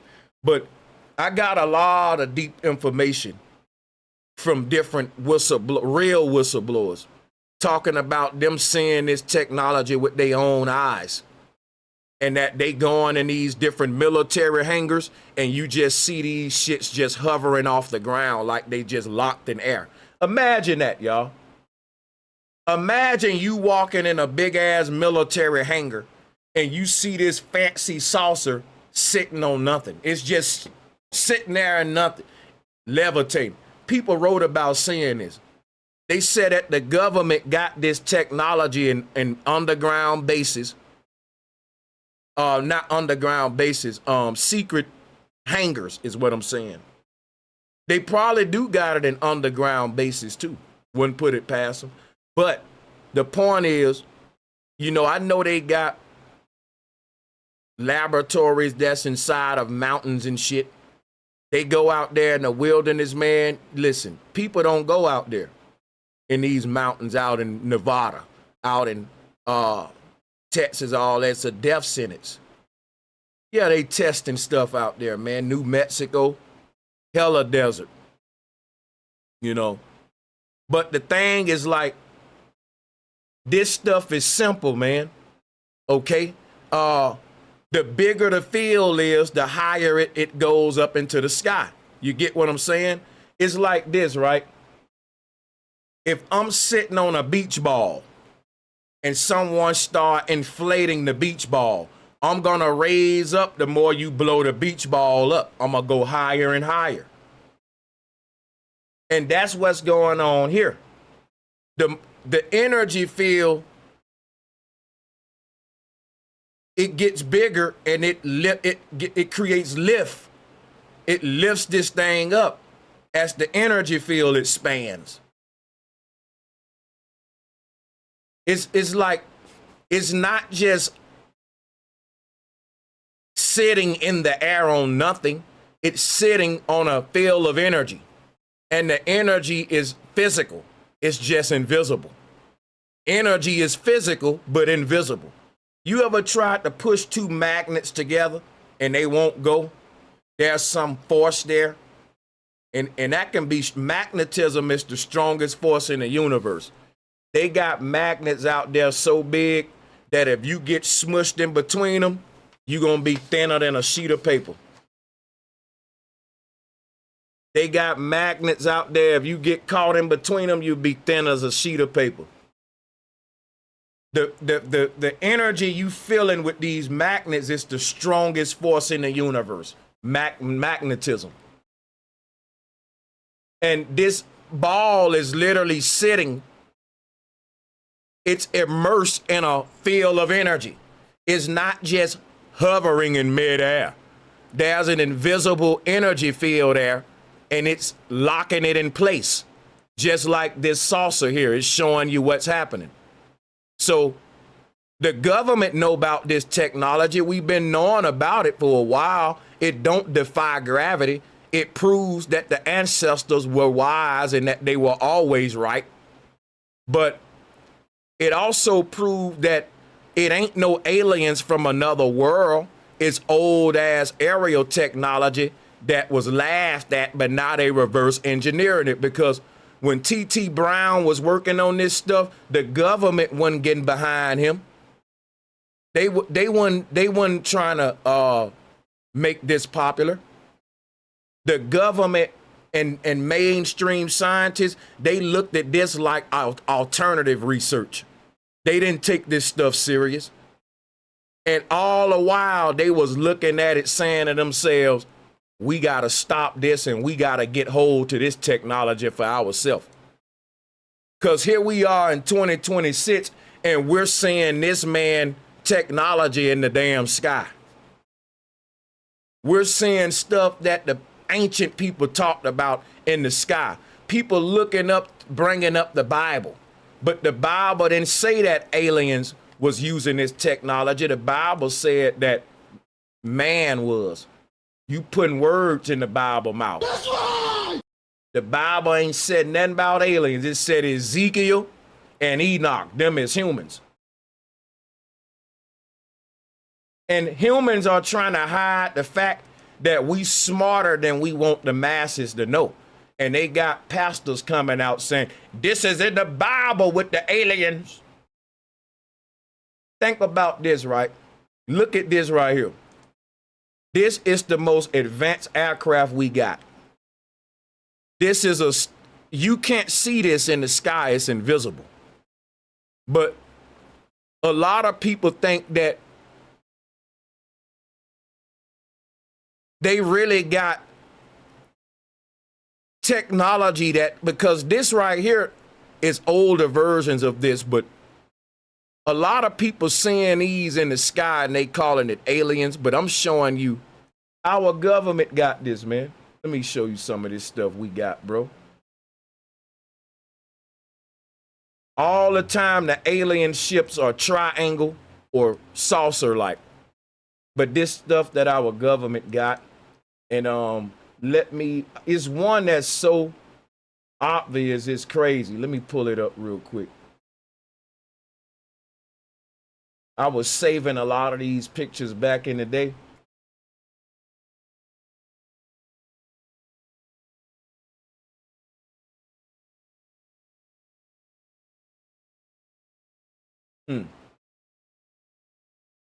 All right, bear with me, guys. I gotta go and do some more hunting.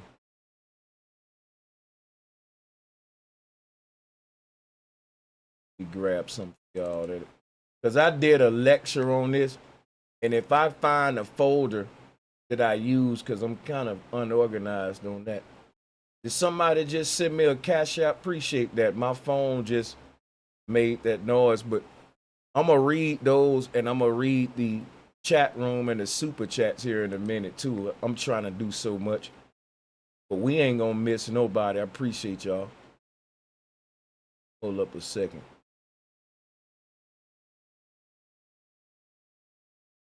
I'll be right with you.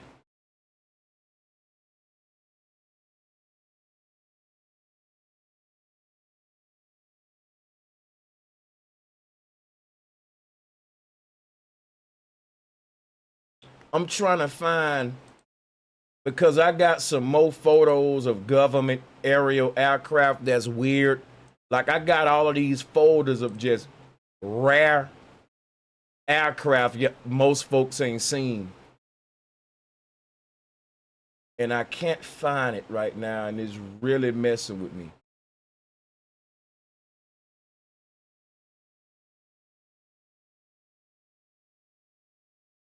All right, bro. I give up. I don't want to keep y'all waiting too long. But I got an aircraft that on one of my slides that look just like this Ezekiel's wheel. Let's go back to Ezekiel's wheel. Now, this may look weird to y'all, but actually, a person may look at this photo right here, and they may say, how is that an aerial aircraft? That looks like maybe it's symbolic, like you wouldn't take it serious for technology, and I understand why you wouldn't. It don't look like nothing a person would fly in. But hold that thought just a minute. I'm gonna see if I could find this again. Hold on. Yeah, I can't give up. I gotta find this thing. I'm gonna show you this aerial aircraft that the government got, and it looked just like Ezekiel's wheel. You're gonna be like, ain't no way they got something look like that, bro. It looked just like this. Look just like this.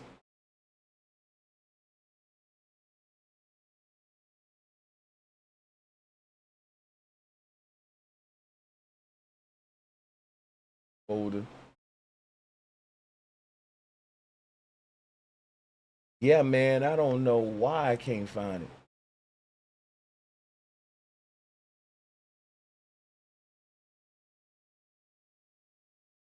Gee, soon as the stream be up is when it come up. Let me look under a different title. Some just came in mind.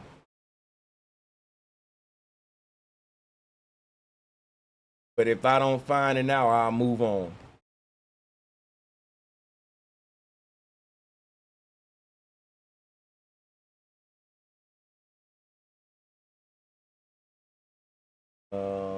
Yeah, okay, I'll move on.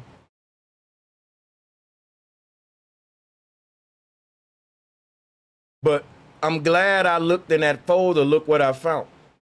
This is a good example to show you when I said that the Vimana technology is based upon our electromagnetic energy field. They're reverse engineering.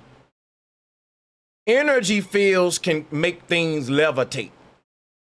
An electromagnetic energy field, right? The thing about it is like,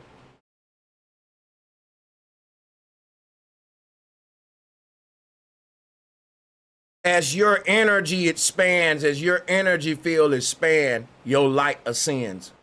But I just broke that down, how we're raising our vibration by expanding our energy field.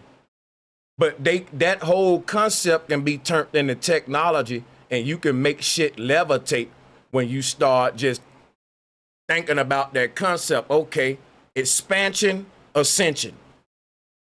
Expand the energy field, lift the thing up. But this is spiritual too, is what I was saying. That's why people saying it's alien. The word we need to be using is spiritual. Because this stuff is based upon electromagnetism, and everything in creation has an electromagnetic energy field.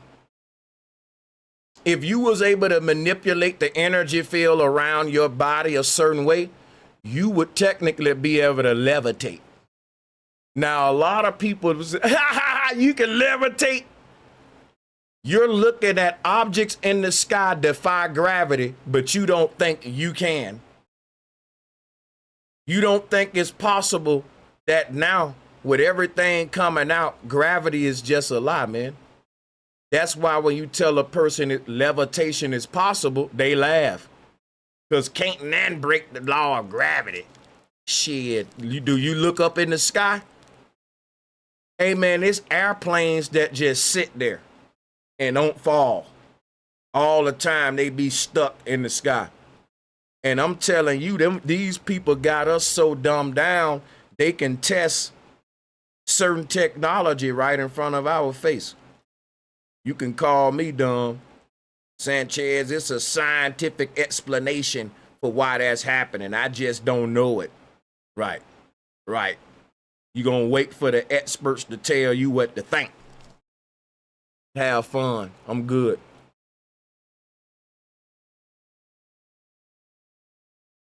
If you look at this right here, the same field around our body, they generate that around these objects, and it's making it propel. So again, like ascension,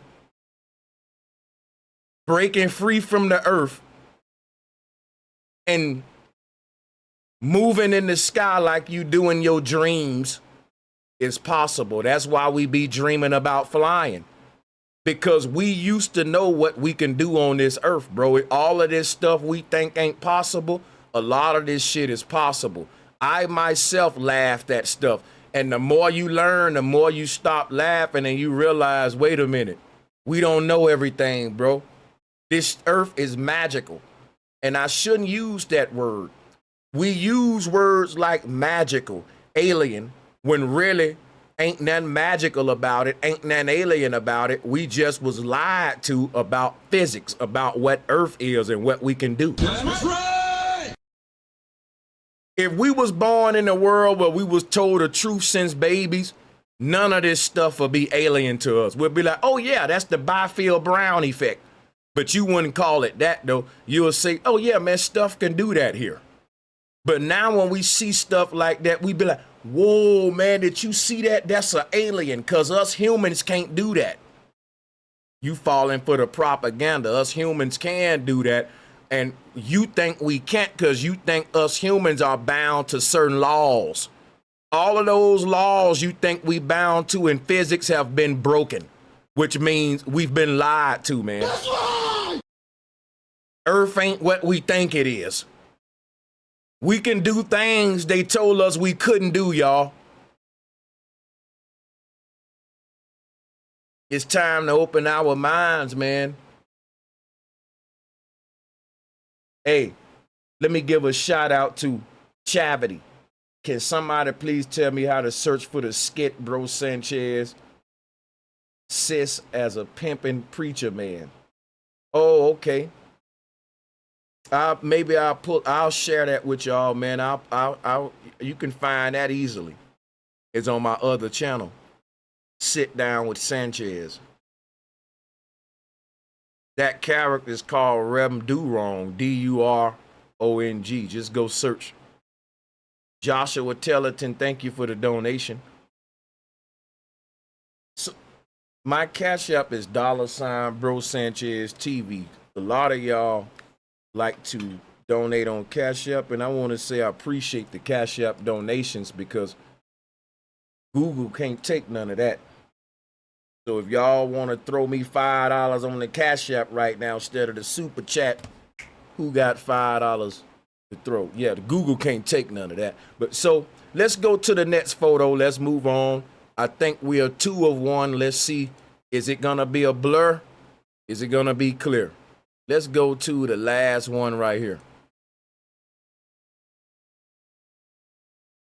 What the hell is that? You know what's crazy, man? Trump was like, I want to be transparent. And we just gonna release everything we got, all of the files. Now they got all of these links right here. And a lot of this stuff is just blurs and bull crap. Like, what the hell is this? Look at this right here. They just was add shit. They'll just throw one of them sheets in there too, man, just to fill it up, to make it look like we giving them a lot of shit. Look at this, man. Just pointless data. Reflection echo during anomalous propagation. You know, stratiform. If you show this to Trump and say, Trump, explain this to me. Well, I don't know. I don't know. You know, all I know is I healed quickly. I healed quickly. Yeah, Trump, man, like, this, you giving us spider webs and shit, man. Like, what we gonna do with this? Just more pointless data. We 3 of 1. It ain't blurry, but it's bullshit. So 3 of 1. Let's go to the next image. Oh man, nothing but doo-doo stains all night. Somebody gonna say that's useful data. Man, this look like used toilet paper. And we gonna keep it here while I go to the next information for y'all.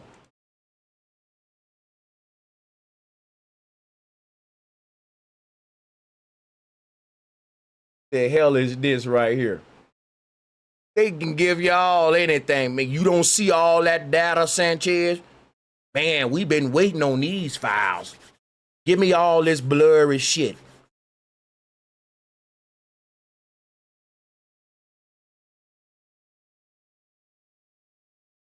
It is crazy, man. The real secret is not aliens, right? I think it's the real secret is Earth ain't what they telling us, and they rather you think Aliens can do that because we can't. Aliens can manipulate our reality in ways we can't. They don't want you to, because they would have to say, listen, we told a lie about everything. We can do a lot of shit that we said we couldn't, and the earth ain't what we said it is. They won't just openly admit that the DOD failed us, because that's what they doing. They basically saying we're incompetent. Something else up there is smarter than us.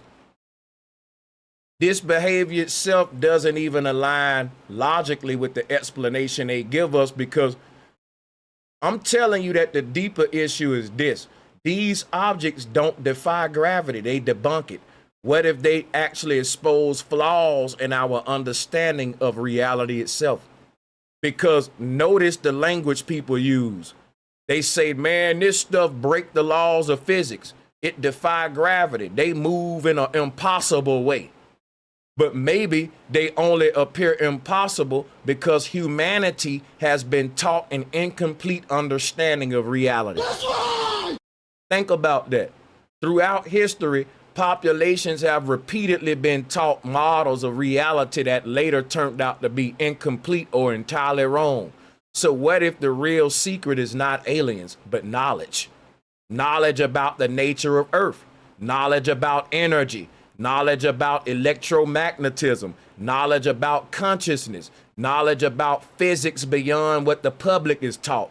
Because if institutions possess deeper knowledge about the structure of reality itself, then advanced aerial technology would not necessarily require extraterrestrials at all. It would simply require hidden understanding.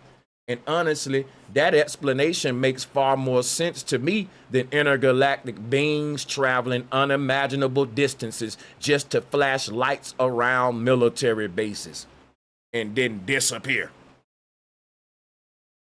Especially, and see, this is crazy, man. It may not even be the fact that UFOs exist. It's the fact that gravity don't exist. So we gotta make something exist, because instead of us saying, hey, the shit you see defies gravity, it debunks gravity, they rather say, it's something so smart, it's doing something, it's breaking our laws of physics. What is a broken law of physics? It's a debunked law. Think about it. Once a law is broken, it's debunked. Science ain't like real life where you break a law, you go to jail. No. In science, they encourage you to break the laws, because if you can break a law, that means that law ain't correct. That's right. But they got y'all so programmed, they will tell you this shit breaking the laws of physics, and people will look at you and say, you need to go to physics class. You mean so I can learn a bunch of broken laws? People so dumb, they still telling you in 2026 with all the knowledge we learning to go back to physics class. If you really smart, you'll be saying we need to rewrite physics today. The people who really know what they talking about, they not telling people to go back to physics class. They telling people, you know what we finding out? That physics may be wrong about everything. Even your biggest scientist is scared. You know how many people with degrees that are finding out that we may live in a simulation, and that right there debunks physics itself? That's right. Physics never accounted for a simulation. It's so much stuff that debunk everything we've been taught, but yet we holding on to everything we've been taught. We still building our reality on a bunch of broken laws, like fools. Niggas will still argue gravity even though that shit being defied every day. Y'all slow, man. Like, wake up and catch up with the world around you for real. We built the false world of lies, bro. And that world is falling apart. It's a new world rising up. And if you ain't hip to it, you stand in the old world and you think I'm dumb. No, I'm just one of the new awoke beings that's seeing clearly. You stuck in an old way of thinking. You don't see we've been bamboozled, bro. And when you wake up, I'm going to say, bro, we been over here, nigga. You a baby. Nigga, you late. You just took your red pill. I took my red pill 10 years ago. I've been seeing through the veil. Some of y'all can't see through the veil because you can't get past the government propaganda. The real deception is convincing people that what we're seeing must be extraterrestrial instead of questioning what humanity has been hiding about reality. Let me take this conversation even further for a second. People always say, if aliens were real, where are they? But honestly, if there truly were non-human intelligences operating among humanity secretly, why would we assume they would look like green monsters from Hollywood movies? Let that sink in.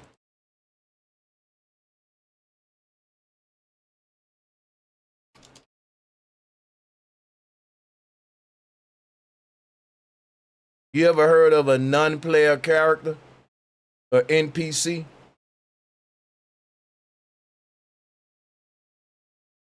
Let's talk about them.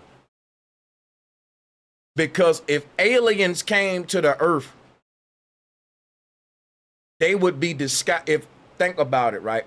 People say aliens are among us. We can't see them. But they want to tell us that they're green men. And they don't want to be fair and meet us. We need to find a middle ground. Okay, if I agree with you that aliens exist and they are among me, but I can't see them, then the most intelligent explanation would be the aliens look like humans.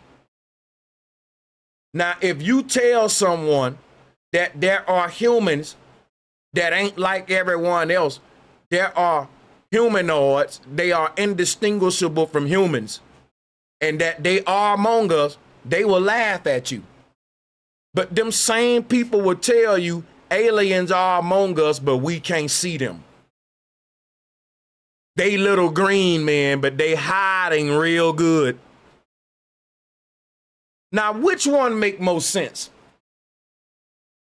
A green man playing hide and seek, or if a being is advanced enough to make it to the earth from its planet, it knows a lot, bro. That's a very smart being. If it's among you and you can't see it, it probably already know what the chameleon know. It's a lot of animals in nature. They can mimic anything they land on. They can turn into a leaf or stick. They can just blend in with the coral reef, dude. You won't see it.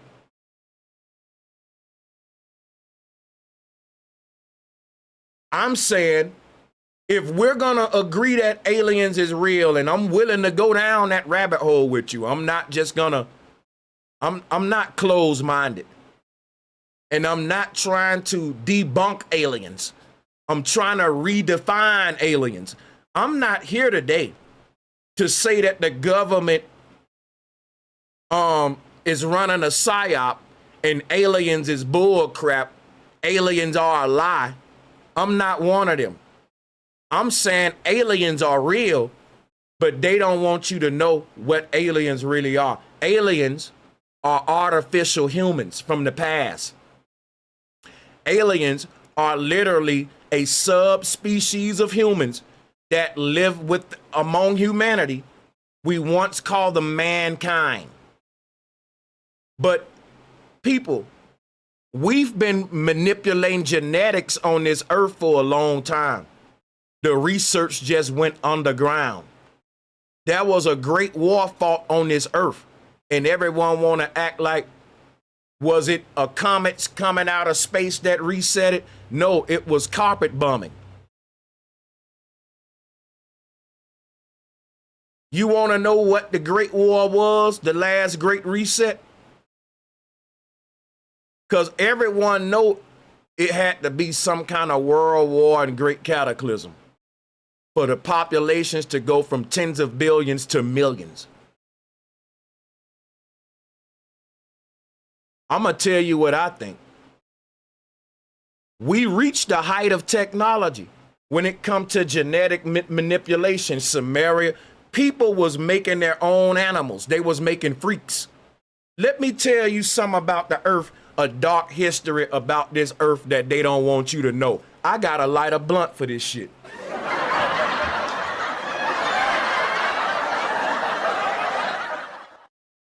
Guess what, y'all? The earth is a big laboratory for people who've been trying to play God for thousands of years. Ain't nothing on this earth in its original state. Even the food we eat don't look like it used to look hundreds of years ago. They're terraforming everything and they calling it evolution.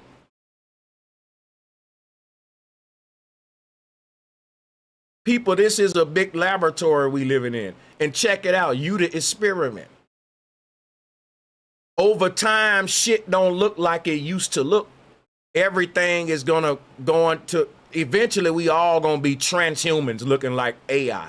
But here's what I'm telling you. On this earth, we was creating shit. We created the dog. We was creating organisms that wasn't natural. We was creating freaks.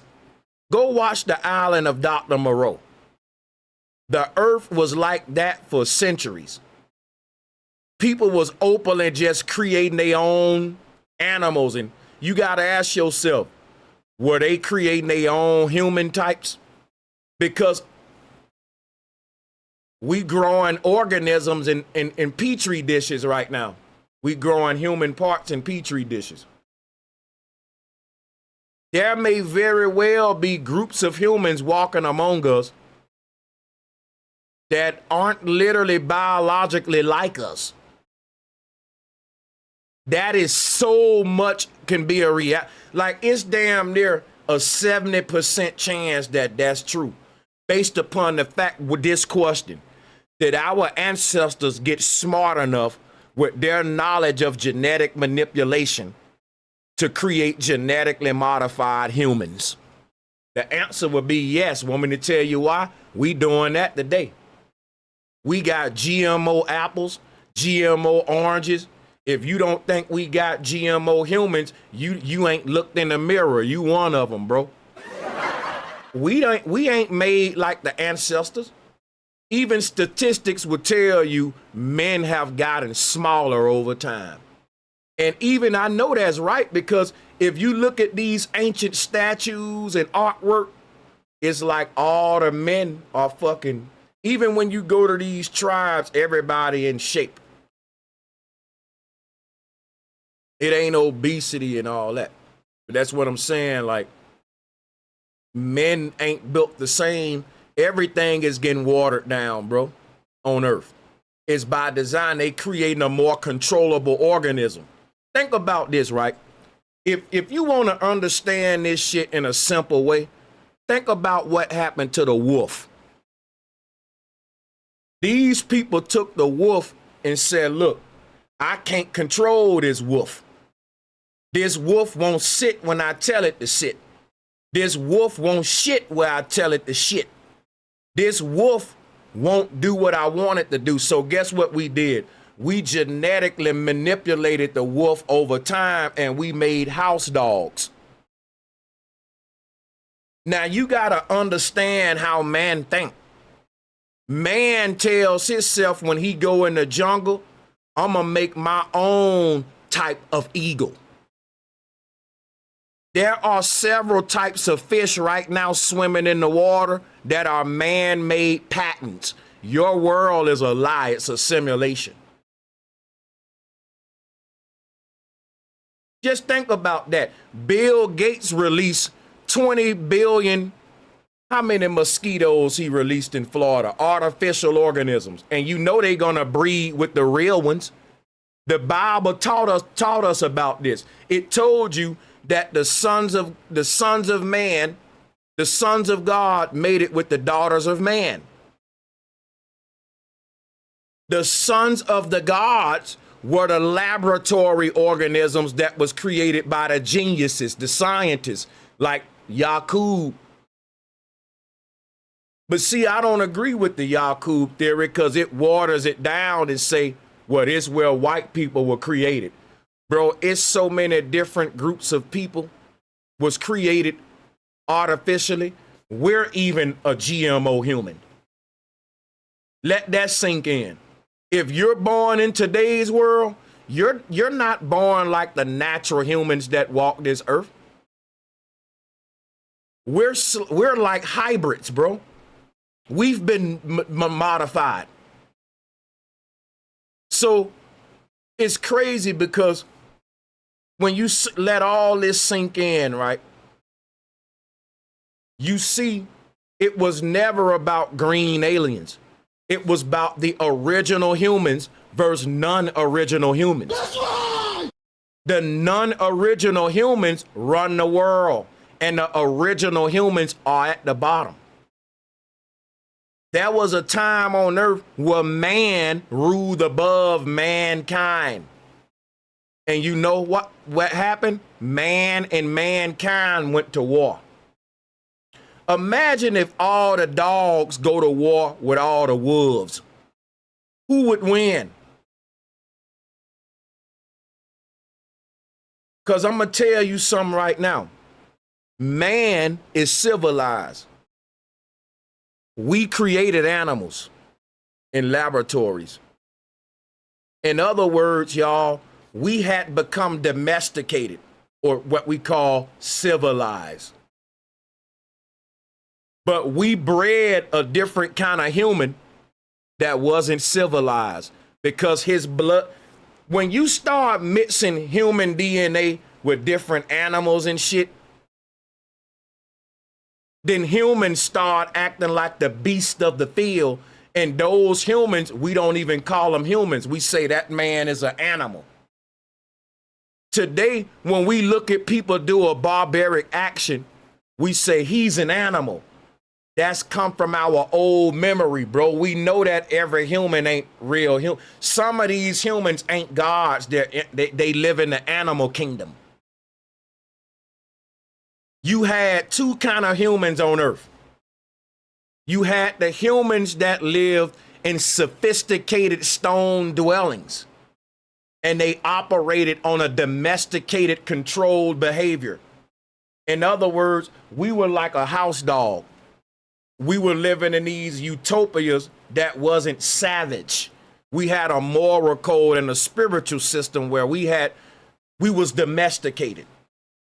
I'm going to use that word. But the thing about being civilized is having a spirit, because if you don't have a spirit, how you going to adhere to any kind of spiritual system?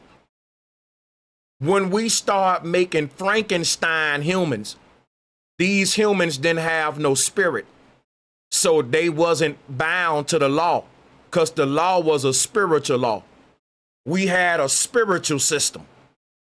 But if you don't got no spirit, don't matter to you. You just a devil. You can do what you want for real. We call these people the lawless ones. That is another name for Satan. But Satan is a collective of individuals sharing one mind. It's what they call a hive mind. That's what these beings are. They didn't come from caves. They didn't come from space. They come from underground laboratories. Our ancestors was doing this deep research under the ground because they never wanted any of these lab experiments to leak onto the surface, because these synthetic humans would start to breed with real humans. The Bible didn't want this. It talks about this. They never wanted the sons of God to mate with the daughters of man.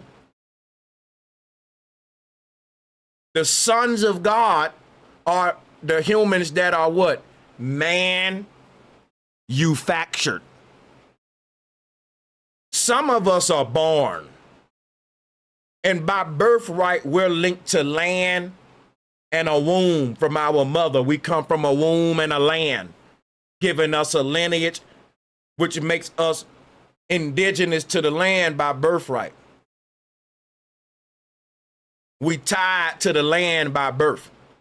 There's some humans walking around right now that ain't tied to no land because they were born in laboratories under the ground. Think about what I'm telling you. There's some humans right now. When they popped up on the earth, they just came out of nowhere and they were barbarians and they went to conquest the whole world. World conquest. People still ask, where did they come from? Where did these barbarians come from? They ain't tied to no land. That's right. Everybody else tied to land. Because you come from a mother and a womb, you were born. But if your ass was manufactured, if you was manufactured, you didn't come from a mama. And you don't have no connection to no land. That's right. I'm telling you my theory now. There was a great war on this earth and it put humans at the bottom. And this people at the top ain't humans, bro. They are humanoids. Our ancestors was creating this, they was like making Frankenstein. Our ancestors was making these underground cities of these goddamn synthetic humans. And they probably was using them for slavery, sex slaves. Think about this, man. Our ancestors had got evil, but they were smart. Evil in the sense of you getting so smart, you don't know when enough is enough. You tampering with too much shit. And I think we reached a point on this earth where we started making different human types. And those different humans that we made were called the sons of God. Because the gods were the tech gurus, the scientists, the geniuses. And if you were a son of a god, that's like saying you Frankenstein. What was the doctor name who created Frankenstein? Frankenstein would have been one of the sons of God. So the scientists who were making these artificial humans back in the day, they were literally creating entire new sub-races of humans. And they did not want those humans to leave from under the ground. I think there was a great war that happened under the ground. And our experiments broke out the laboratory. And they came up to the surface with hate in their heart. I believe that synthetic humans under the ground came up to the surface, broke out the lab, and they saw the earth for the first time like, whoa, look at this shit. We was breeding them in artificial earth-like environments underground with simulated suns, simulated moons. And they woke up kind of like what we're going to do from the Truman Show. I believe we're living out karma. We broke laws, man, when we started getting into this genetic manipulation, and we was never supposed to make new humans. Now, these new humans rule over us. Our creation rule over us. Think about this.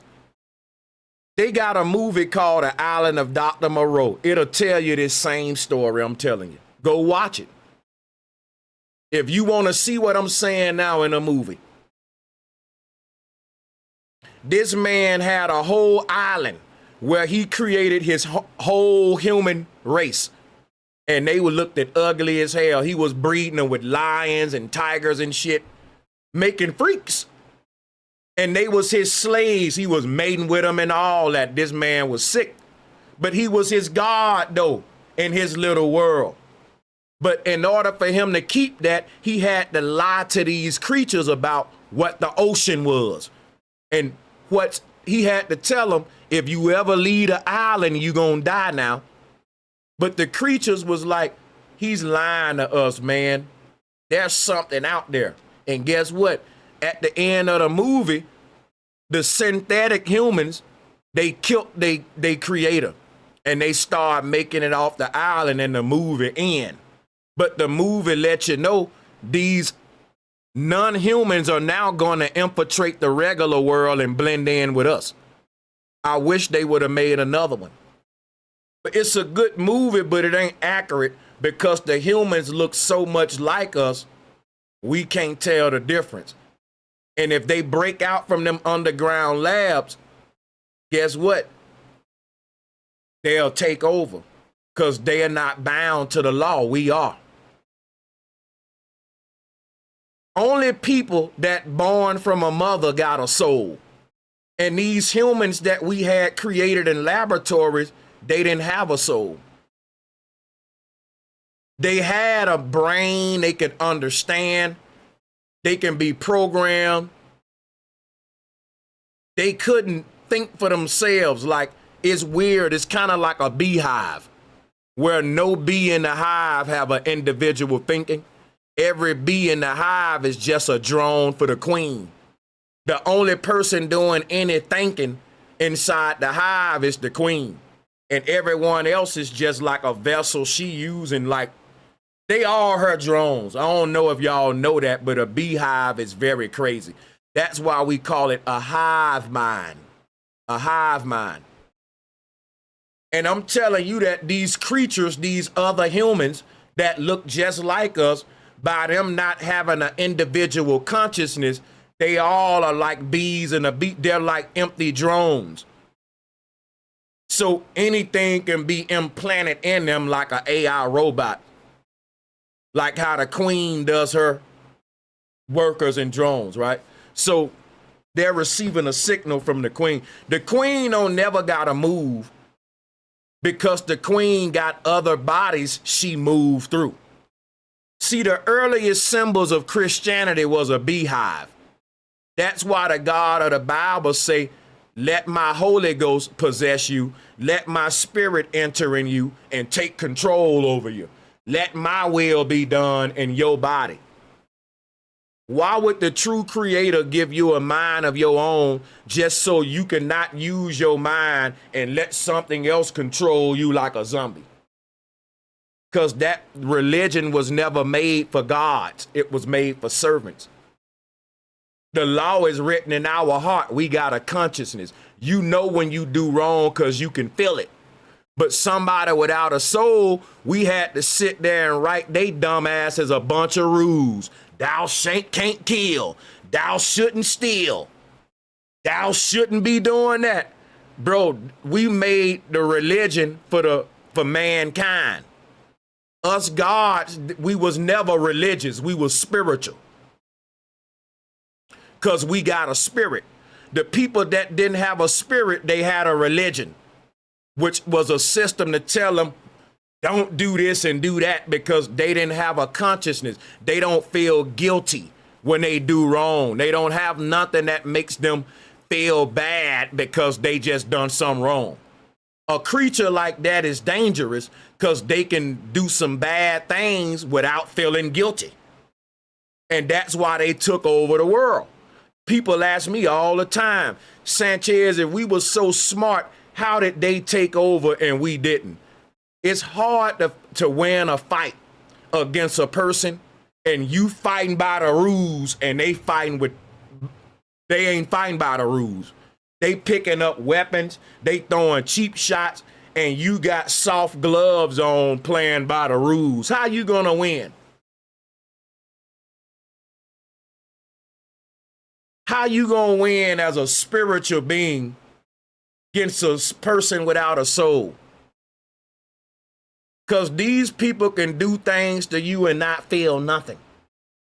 Even though you defending yourself, you still feel bad when you kill somebody. That's because you got a soul.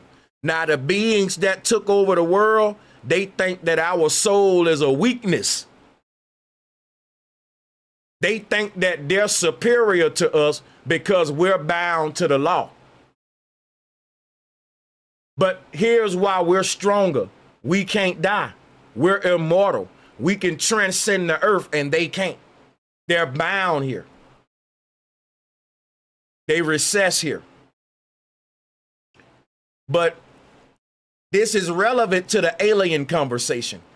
Because now that these humanoids, these incubator babies, have taken over the world, they've gained. Let me tell y'all something, man.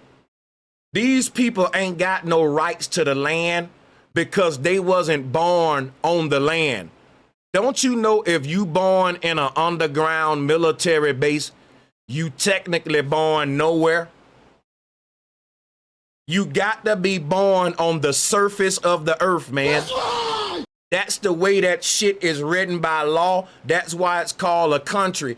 The real talk, if you do the etymology, the root word of country is cunt, dealing with the womb of the woman. Every one country had a what they call like a seal, and it's a variation of the uterus, the royal crest and all that. You didn't have no, think about it. These are called birthrights. Who's the one give birth? The womb is very important.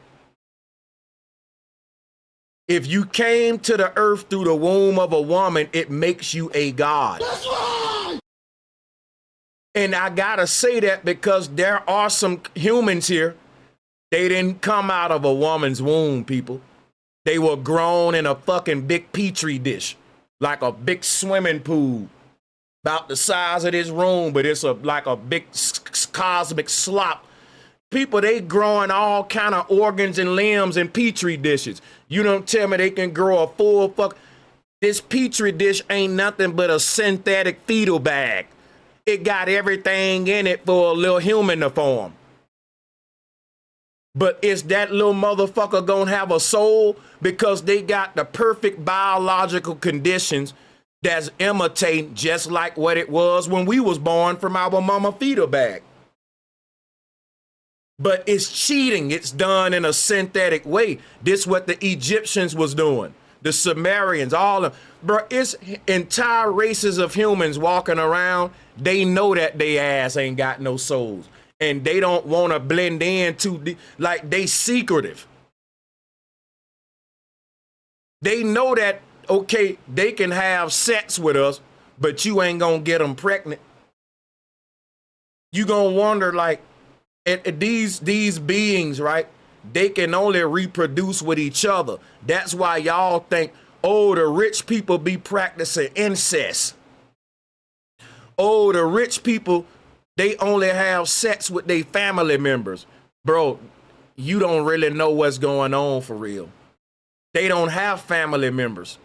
They're literally growing other bodies in labs. If you knew what was going on up under the ground, it's entire civilizations of inorganic humans breeding themselves in laboratory, and they coming up here with suits on, blending in, passing, ruling this shit.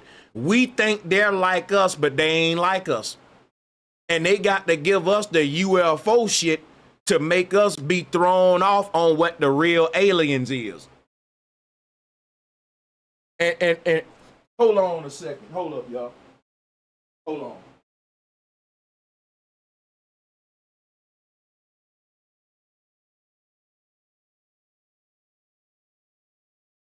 Yeah, here we go. I'm coming.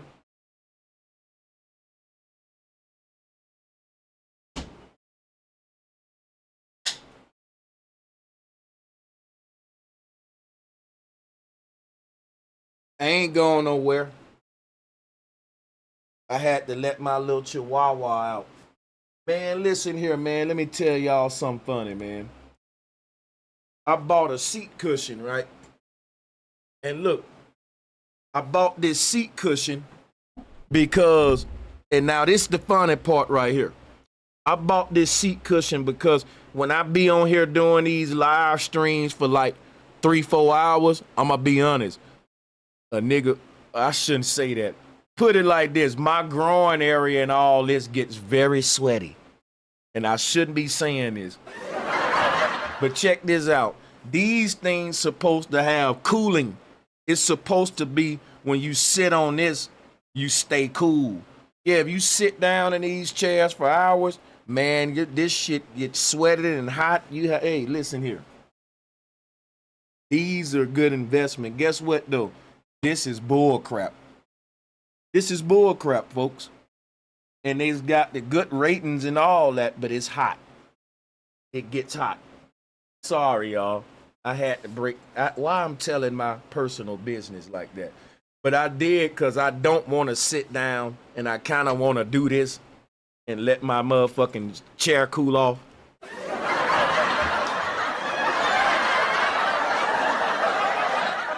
It's a nice chair, but leather gets hot.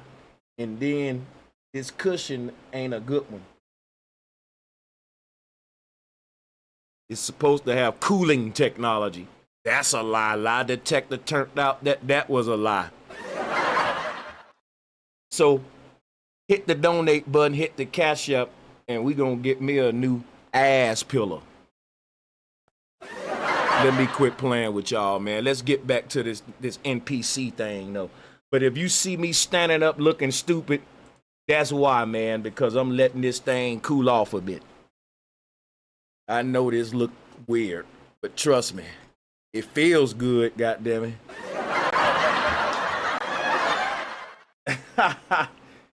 Yeah, man. Let me get back to this dang on show, man. Before people roast me, man. People gonna roast my ass. Y'all might roast my ass for this seat cushion, dude, because this thing hot as hell. It feel like my ass literally getting roasted.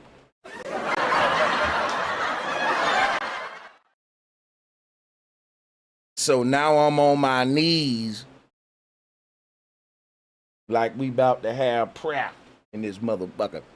Yo, hey man, let me ask y'all something. Y'all mind if we take a quick commercial break?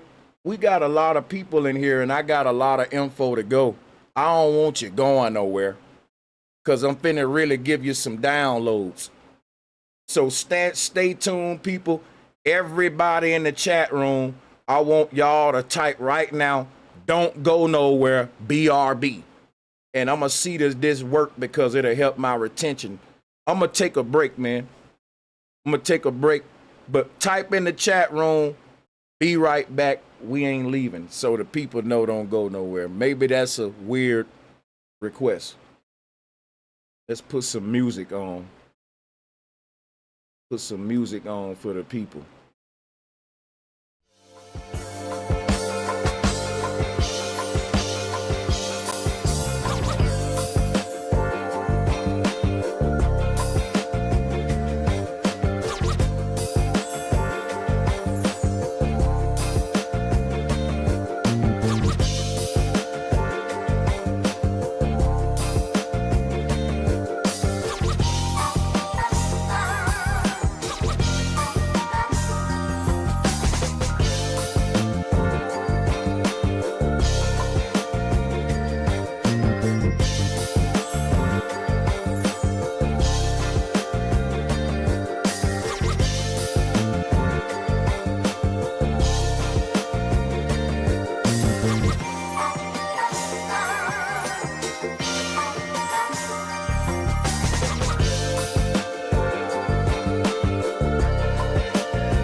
I'm sorry for that.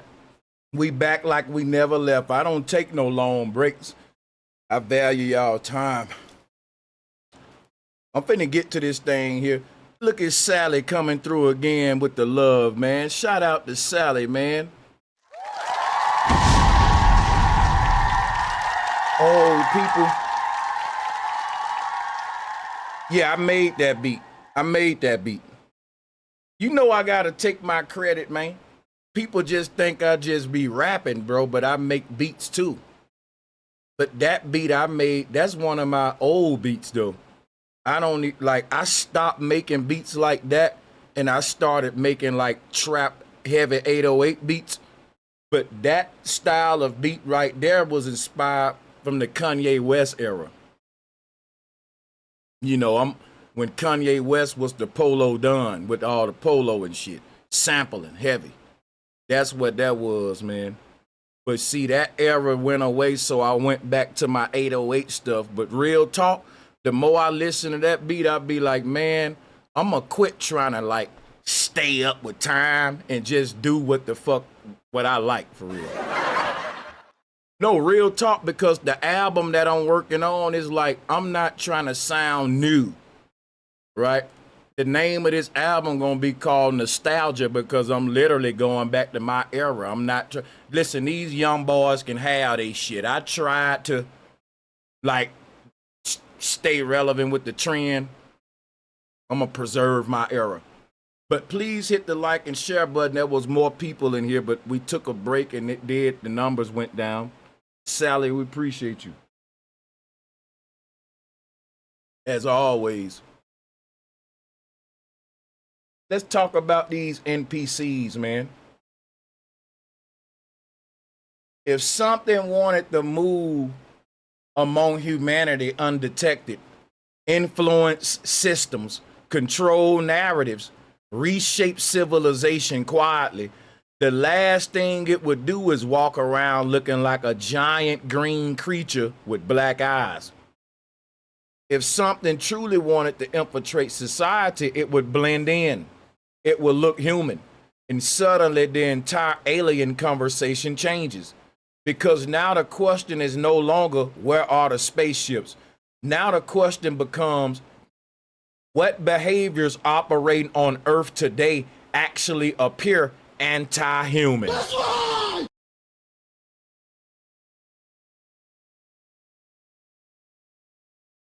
Listen to that. If what I'm saying true, if there are aliens among us and they look just like us, how would we identify them? By their behavior. That would be a group of humans on this earth with an anti-human agenda. Look around, man. I used to ask myself, how the hell they pausing in the air? They gonna die too. I used to tell myself, they putting that in the water, they putting that in the air, they putting it in the environment. They live in the environment too. They hurting themselves too. Then you got to realize, no, they not. They only hurting you. They're turning our world to their world. So look at the humans on this earth that's doing everything that they know gonna destroy humans in the future. Look, even if you want to say, look at the data centers. The data centers is gonna get rid of all the water. Energy grid gonna be strained. Cancerous, you name it. The technological future world we trying to build, it's gonna require humans to become transhumans. I don't think we dealing with aliens. I think that the aliens are ancient transhumans. I believe that our ancestors got so advanced, they created humanoids. When they got so advanced with technology, we literally created NPCs, transhumans in the old world, and these transhumans are still living today. The transhuman agenda ain't coming from humans. It's coming from ancient transhumans that's been here working their agenda.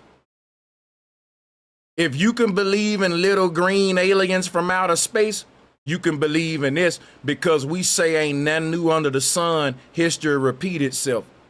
If we're creating transhumans today, who's to say we didn't do it before? And if we did, what happened to them? They probably took over and blended in with us long time ago. There is obviously one big human race on this earth, but it's split up in between good and evil. And instead of us saying good and evil, what we're really saying is natural and unnatural, synthetic and organic, spiritual, non-spiritual. We all look alike. We all look human, but we don't all act alike. We don't all, like some of us can go out there and bite the face off of a newborn baby and lick the blood away, and it's humans out there that's like that, y'all. You even thinking about that makes you feel like messed up, because you have something called a soul and a consciousness, a spirit of conviction. But there are some beings walking this earth that our ancestors call lawless ones. There's nothing in them that make them feel compassion. They can burn you alive. They can castrate you in the middle of the street. They can take a newborn baby and feed it to an alligator and watch it and laugh and feel nothing. Some of us can't even imagine that they won't feel nothing, because some of y'all have been driving down the street, you run over a dog and you just be up all night. I remember when my grandmother, she was driving us home, a puppy ran across the road. My grandma hit that puppy, and man, for the next couple of days, my grandma was so spiritually broken. Just a little stray puppy. It shows you what we are. We got this thing in us that it makes it hard for us to do bad. And if you ain't got that, then you can go out there and do some evil shit and feel nothing. You're a dangerous person. The Bible said, watch for that. That's the lawless one. The law is written in our heart, y'all.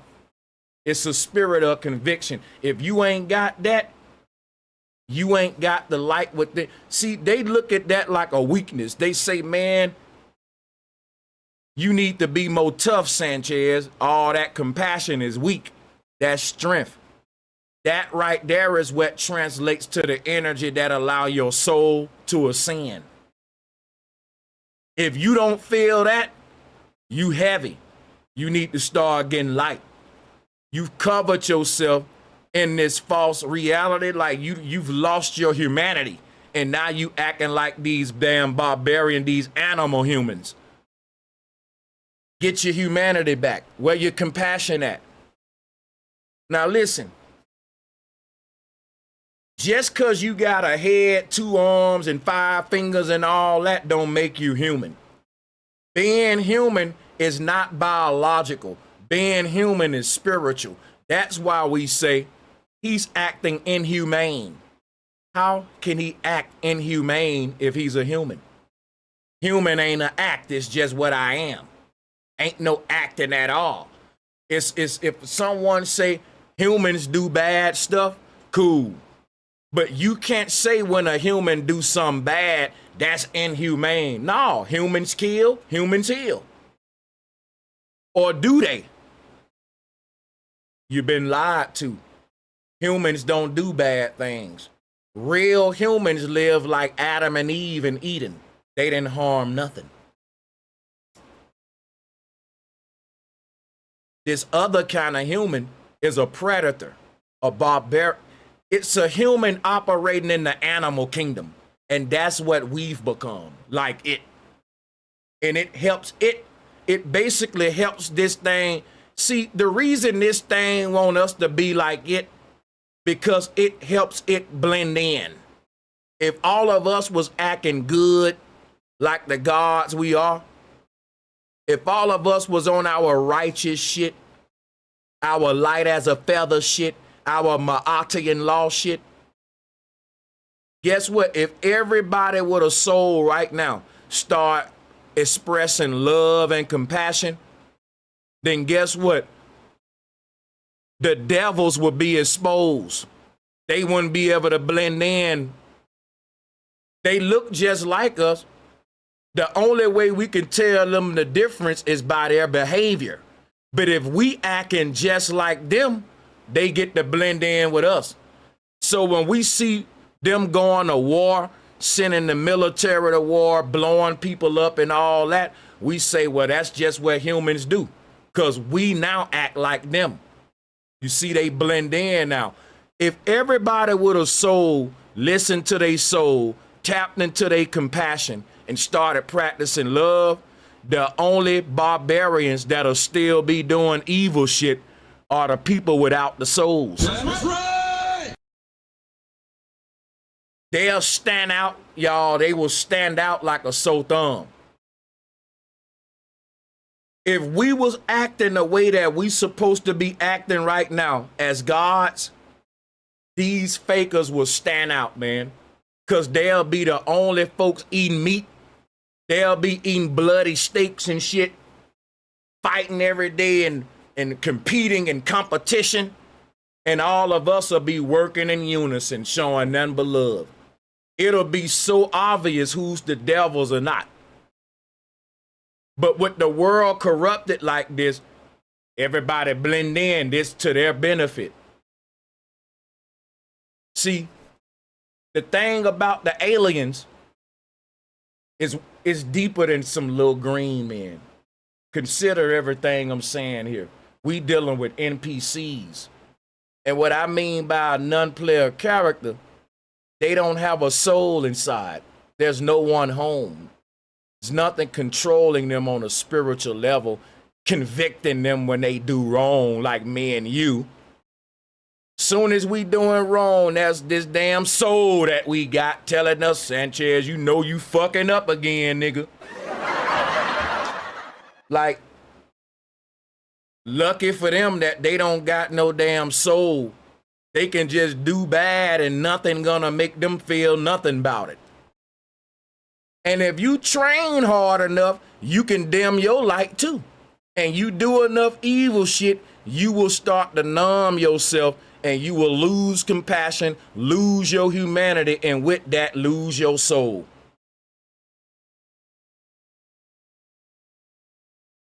And this world will make you like that. It'll tell you, man, I need to toughen up, man. I shouldn't be feeling no compassion for that nigga. Because if it was me, he would do it to me too. That's how we was taught coming up for the hood, man. If them niggas catch me slipping, they gonna fuck me up, so why give them niggas mercy? Fuck that. You know, niggas will hit you on your chest like, man, toughen up, bro. Be feeling no goddamn compassion for this nigga. Shoot that nigga. And we sleeping good tonight. Care about this nigga? Yeah, you got to learn to dim your light in this world. You got to learn to dim your light. Because that light is a weakness. They telling you that soul is a weakness. They've been telling us that. And we've been listening. And we've been dimming our light. We've been coming savage. We've been developing our dark side up in this place, man. And I can't really blame y'all. This place, man, hey, man. But now that we know better, yeah,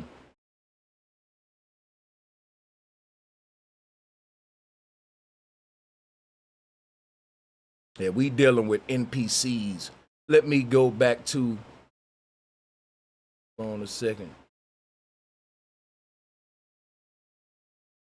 Make more sense than green aliens.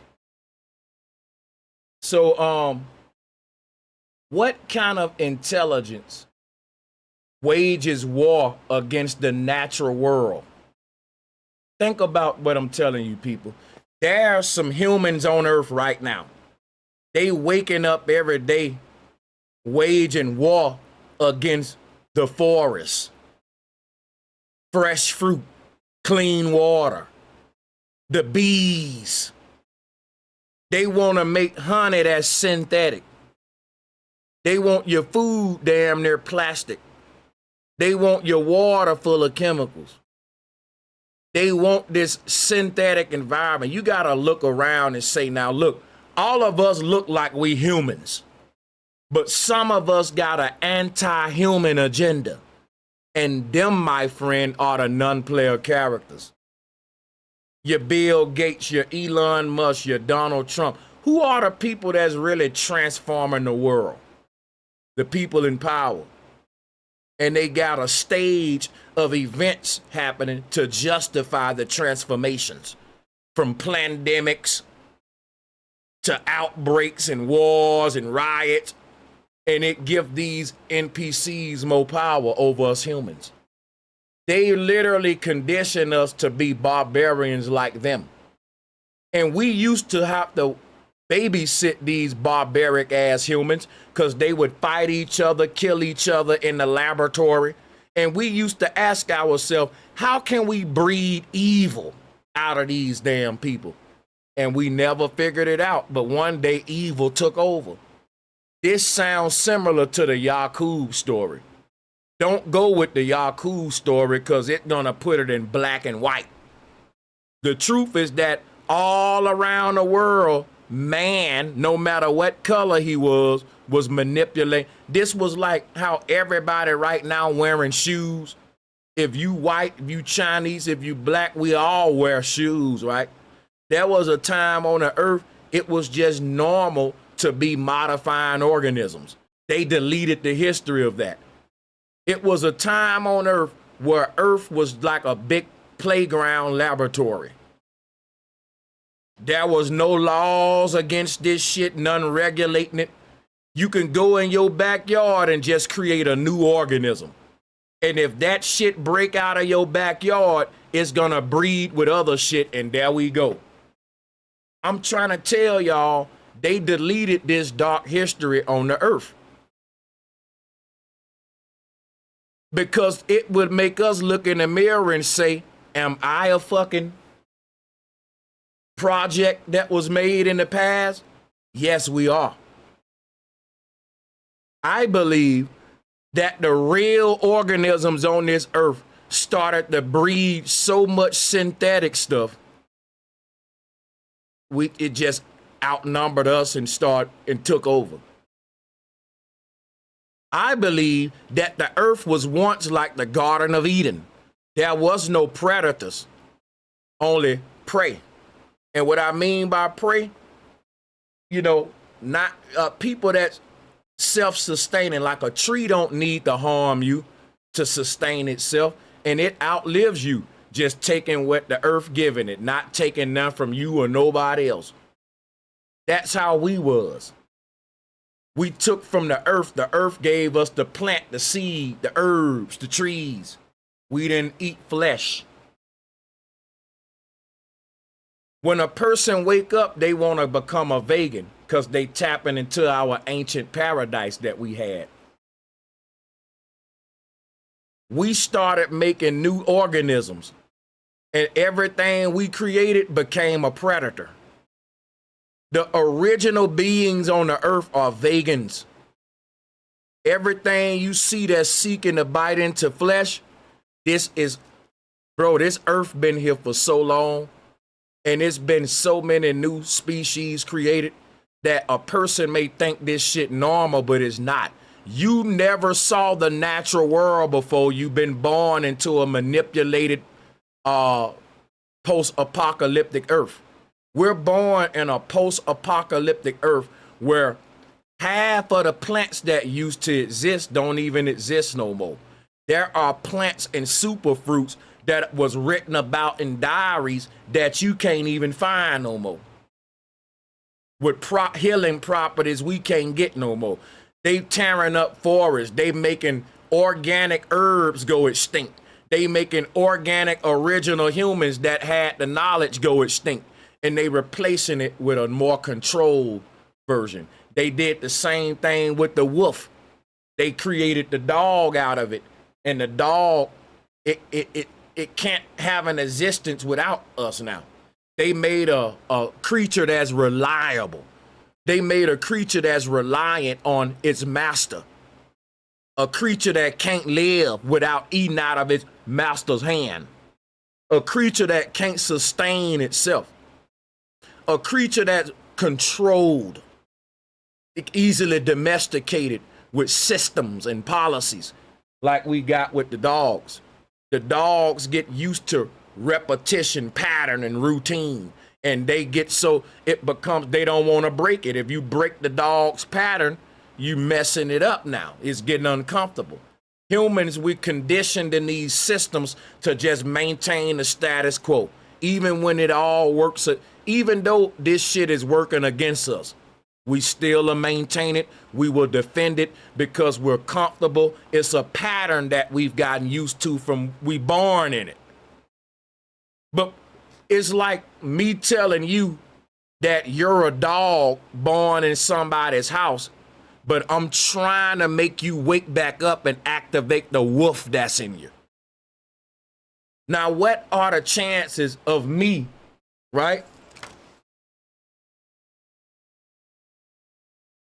What are the chances of me making this guy act like a wolf? He's not. He's going to be a little chihuahua. You know why? The wolf part of him is the junk DNA. He'll never activate it. The only way that this dog gonna activate the wolf in him is if you put it among wolves and put it in the jungle.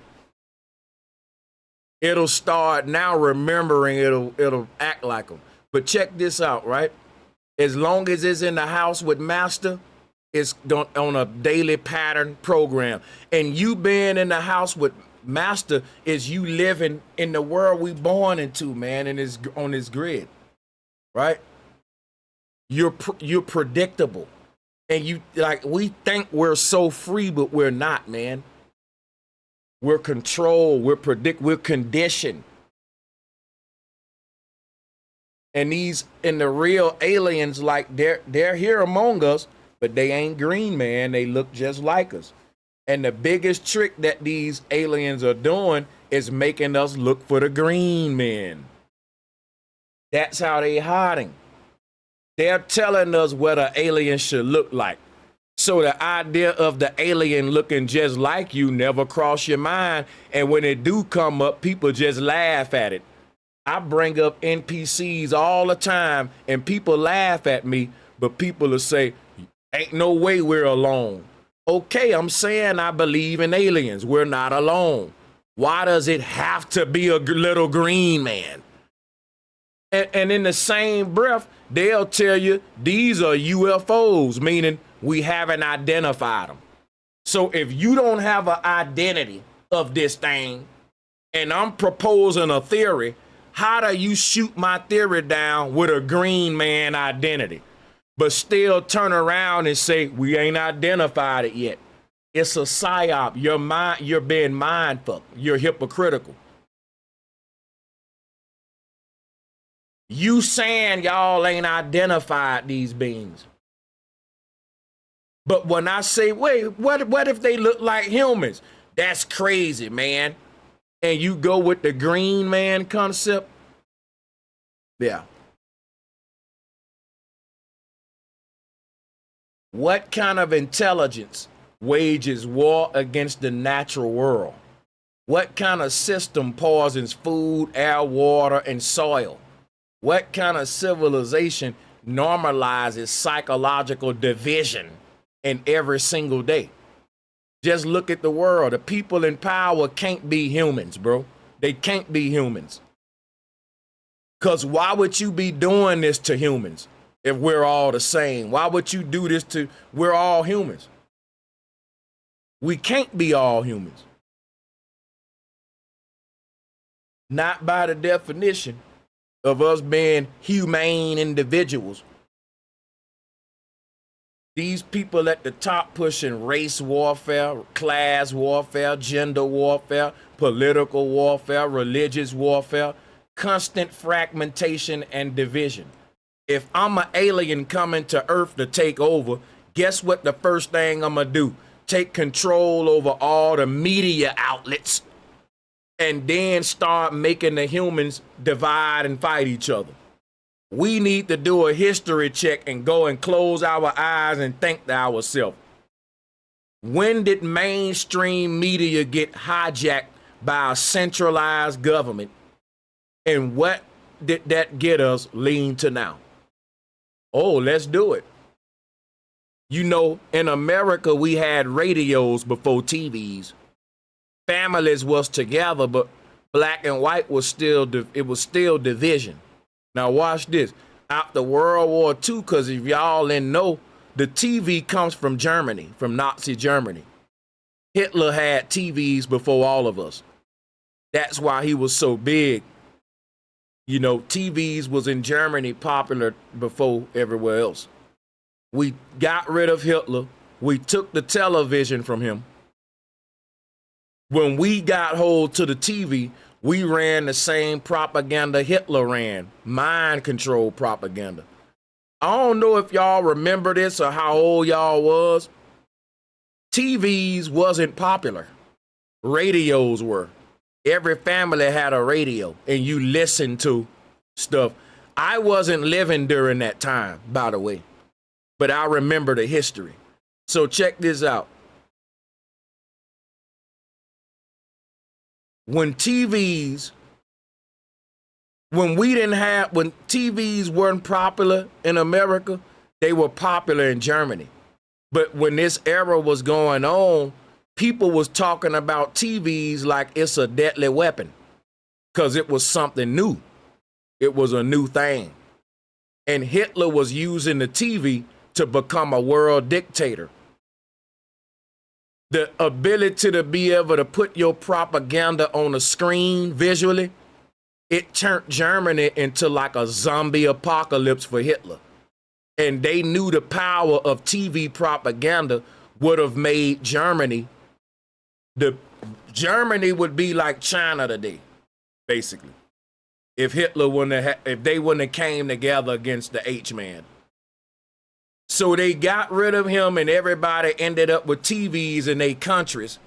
And what did they do with the TVs? Started running mind control propaganda with them.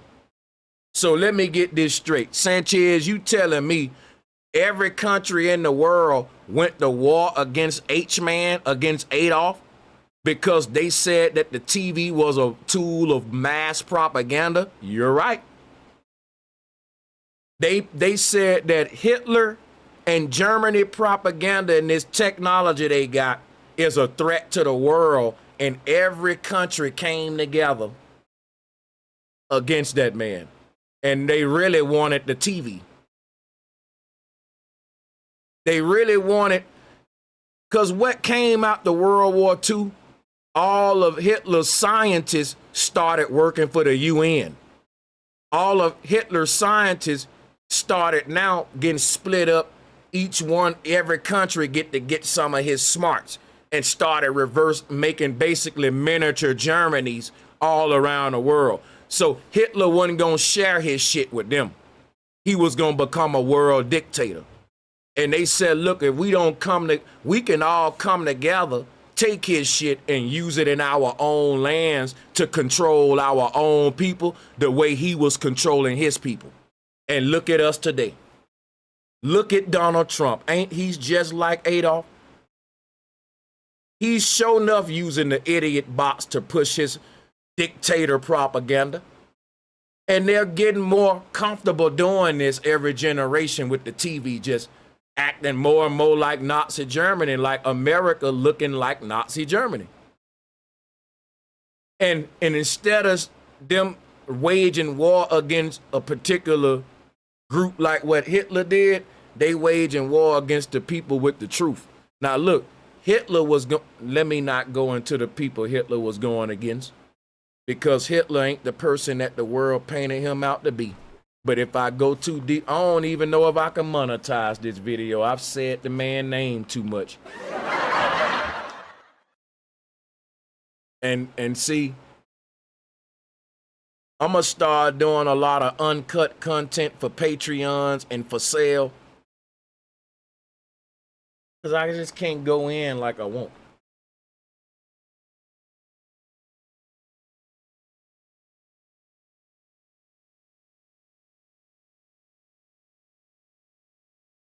I'm not like, my whole thing when I compare Trump to Hitler is just your charisma, your ability to win the heart of the masses because you're such a fucking awesome TV personality. Anybody that watches TV, they just know Trump is good at it.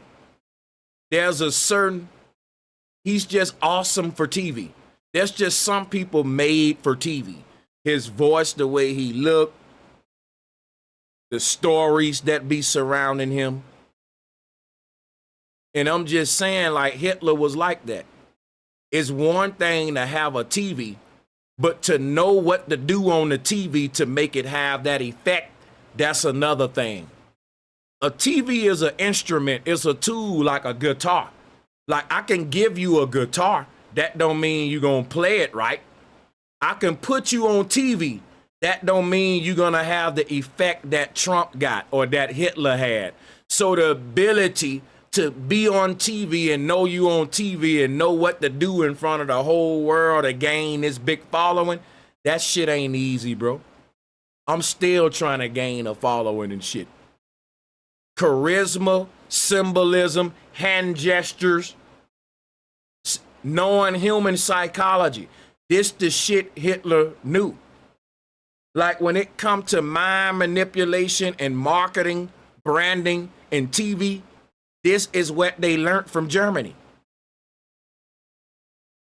They learned the MK Ultra. They learned how to control societies with price tags and colors and music in the supermarket and certain shit on TV. Like this the shit they learned from Germany, bro. If you go look at how Hitler had his people, they were like fucking zombies. If you look at how Americans are today to authority, we're like zombies. Look at the Chinese people. They're like zombies to their dictatorship government. But no government will admit that they're dictatorships. And they're becoming more and more comfortable with acting and moving like dictatorships because they're justifying it with propaganda, pandemics, planned events.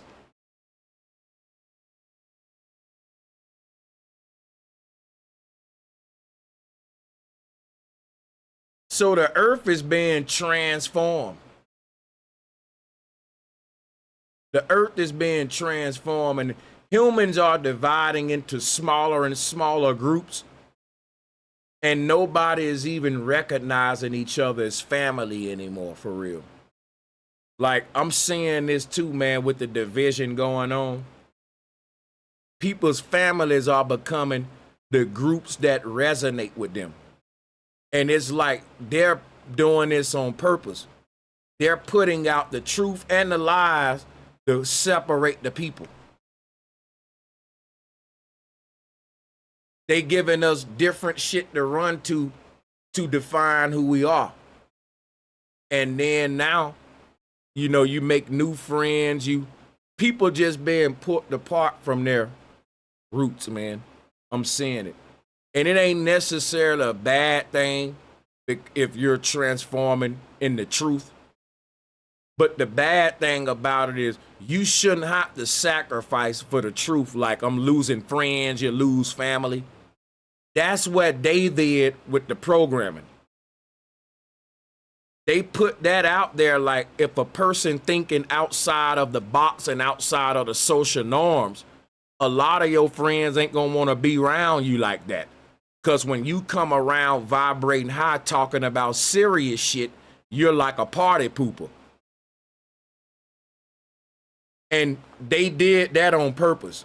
They said, you know what? When people start getting smart and questioning this shit, we will isolate them into these communities to where we don't need them to be waking up the rest of our sheep. We're going to quarantine them. And that becomes this conscious community.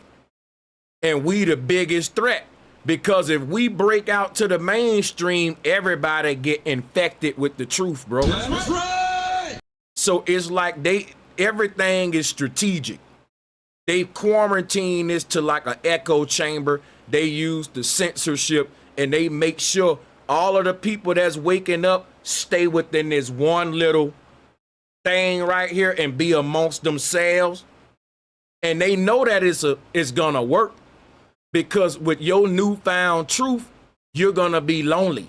You're gonna look for people that's thinking like you. And all of us gonna hook up together. And guess what? If you get comfortable like that, we will never recruit other people. We will just be in our echo chamber like, man, I'm so glad I ain't lonely no more. And that's what they want. They want us to just be content in this little community and never really make a lot of noise to wake up the sleeping giant out there. But that's when I come in, and you know me, I be extra. I'm always trying to break this community out of because they've been censoring. They don't want our shit to get out, but it's coming. They can't suppress it for long, for sure.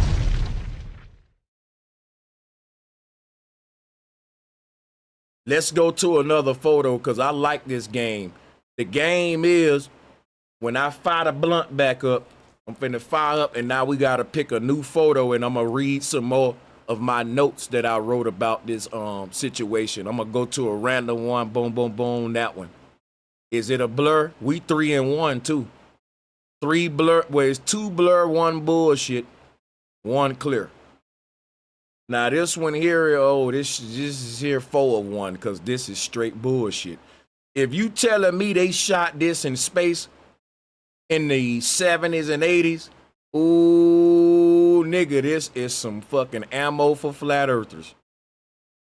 Bro, this is them trying to fake space in the old days. Would you look at this, y'all?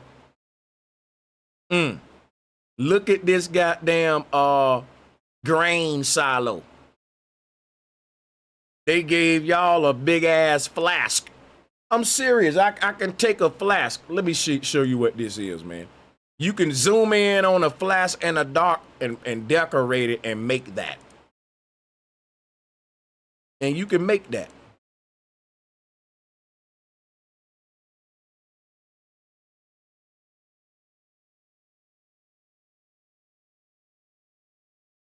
Somebody took a damn look. This ain't a flask. What you call them thing? Yeah, that's a flask, right? Yeah, one of these. Somebody took one of these. They decorated that motherfucker. They put it in a dark room. They zoomed in on it in darkness and decorated it. And you get this.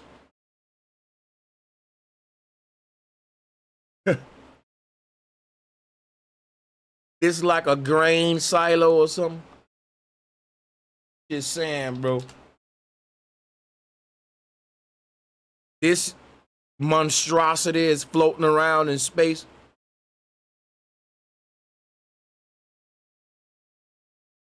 Oh man, I wonder what camera took this image. And I guess the UFO is right here. I told the UFO is always a little shit stain. Now you got this clear ass photo of the rocket, but the UFO is this little blur right here. Look. They got to make your mind imagine. They don't want to give you none that you can identify because it'll break the whole mystery up. It'll kill the Psyop. They got to keep it a mystery. So they got to give you blurry bullshit so they can never identify it. Because they never wanted to go from unidentified to identified. But they want to give you implant in your mind, hey, it could be a little green man or a foreign military. How, it's just a fucking blur. Look at this shit. Just blurs, man. This is supposed to be UFO activity. I'm gonna put this in the blur bullshit folder. So right now we 1 and 4.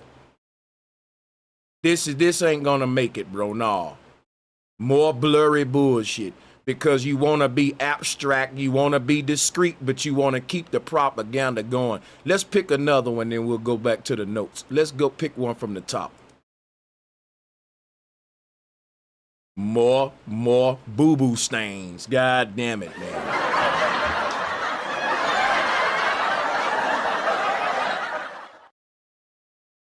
Bro,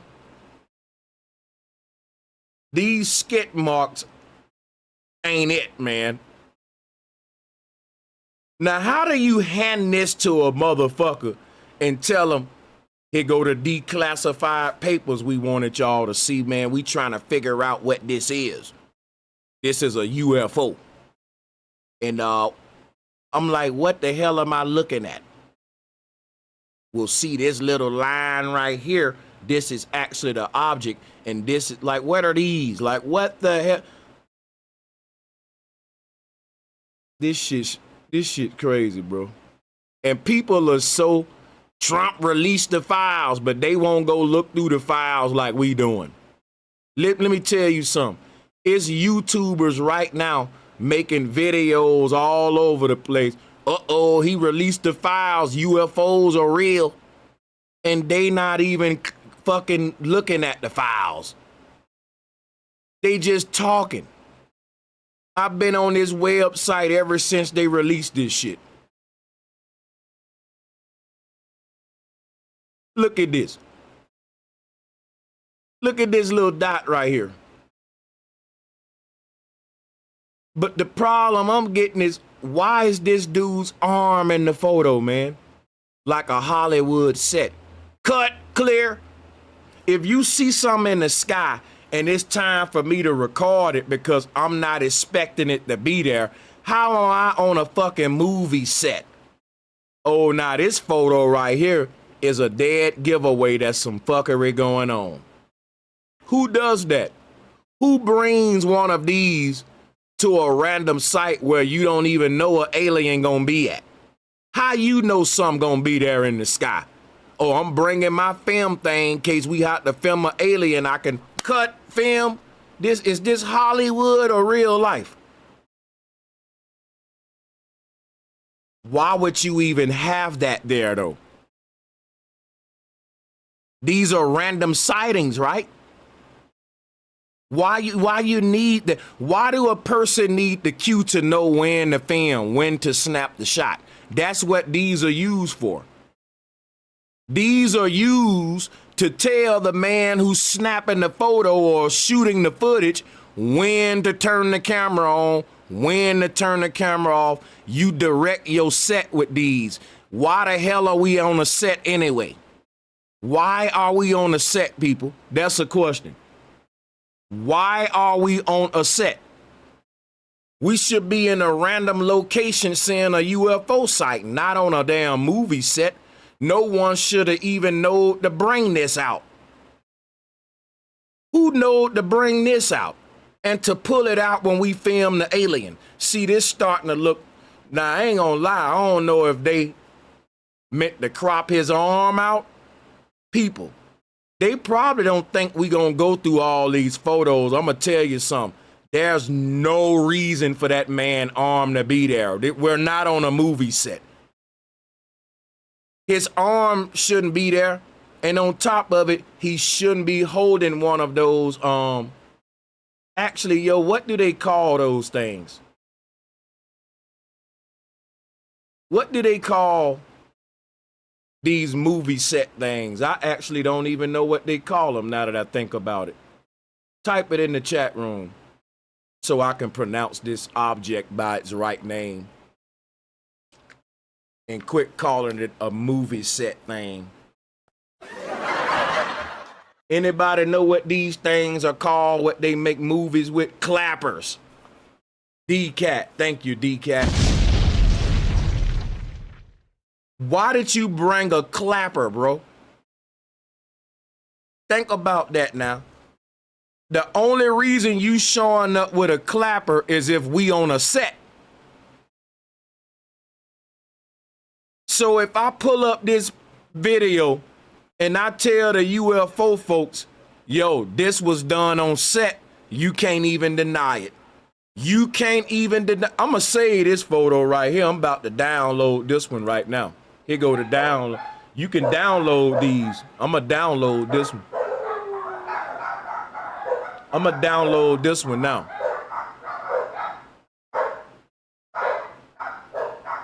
If y'all want to know what photo this is in the archives, it's number 2951-36811. Go to the website. They are TIFF files. They big files, man. They TIF files. Download this shit. This photo right here shouldn't be. Somebody forgot to crop his damn clapper arm out, y'all. I'm telling you, we found something. I wouldn't be surprised if someone probably take this one out the archives. That's why I downloaded it.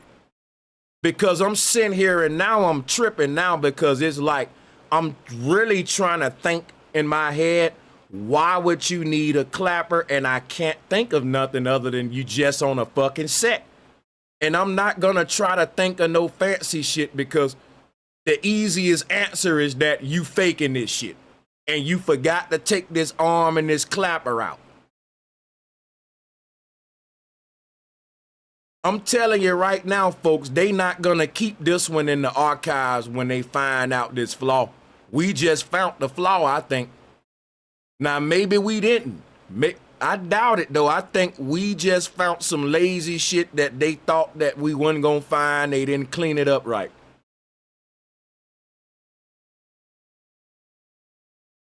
I bet you any kind of money, if this video go viral, with what we showing right now with this particular photo in the archives, I bet you they take this out.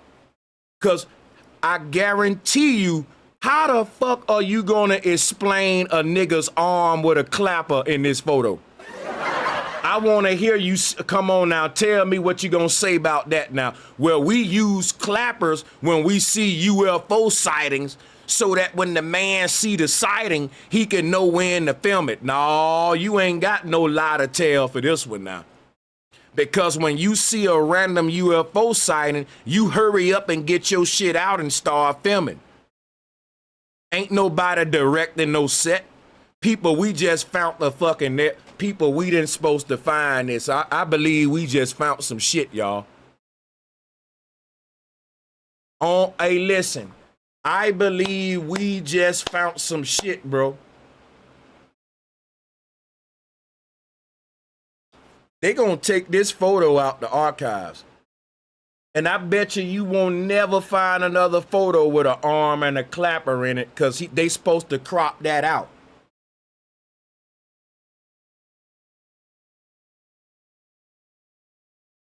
It's got the numbers and shit written on the clapper like it's a certain scene for a set. You can't lie your way out of this one. Hey, bro. Bro, I think we just found some, man. Y'all listen. This particular picture is number 2951-36811.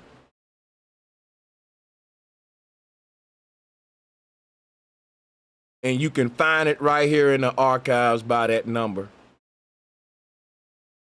They're going to take that out. Oh, I got to do a show on just that one. Because people ain't going through these. There's so many of them. Right? So I guarantee you we can find some more mistakes. Because you ain't clean. It's so many of them. And guess what, bro? I'm going to tell you something, man. This makes me want to go through every single individual photo now. Because I just been skipping around. Because it's so many. This just one archive. It's other tabs with other archives, y'all. It's a bunch of these. We got, listen, Trump released more UFO photos than Artemis Orion photos. They told us they just went to the moon and that they got over 12,000 photos. I've been going on NASA website every day since then, and it ain't nothing but a few hundred. It's 3 pages, and I'm telling you, I'm very thorough. I don't play about this kind of stuff, man.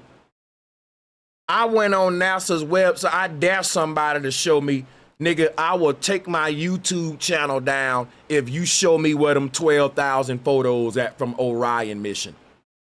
Just because they said it don't make it true. People keep on telling me, we got 12,000 photos, Sanchez. You just lying now. They said we got 12,000. And when you ask them where to look at them at, they said go to NASA Orion Archives. I go there. It's only 3 pages.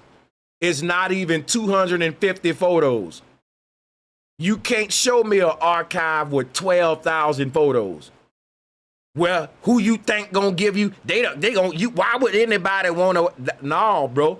They said they gave it to. Why would anybody lie about giving me some shit then?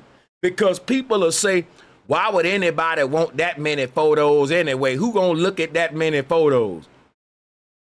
Why would anybody lie about giving me that many photos? That's like me saying, hey man, I'm gonna give you 10,000 photos. Then when you open up the book bag and see 100 photos, I say, nigga, you ain't gonna look at 10,000 photos anyway. Why did you lie though, brother? You know why they lied? Because the camera shutters was going off like machine guns. But they weren't using cameras, they was using CGI. And when you use CGI, you just doctor a few photos. You don't make a bunch of photos like a person snapping a camera like that. That's why they lied. They know they supposed to have tens of thousands of photos at the rate we heard them camera shutters. So when we go try to verify that, we can't verify. That's proof that what's in those archives are a few hundred CGI photos, not a bunch of natural snapshots from a camera. That's just noise effects to make you think a camera going. There's no reason we should have more photos right here than Orion when we made history. But again, if we go through all these photos, we will find flaws. And I just found one. It shouldn't be no clapper in there. This ain't a movie set. Or is it?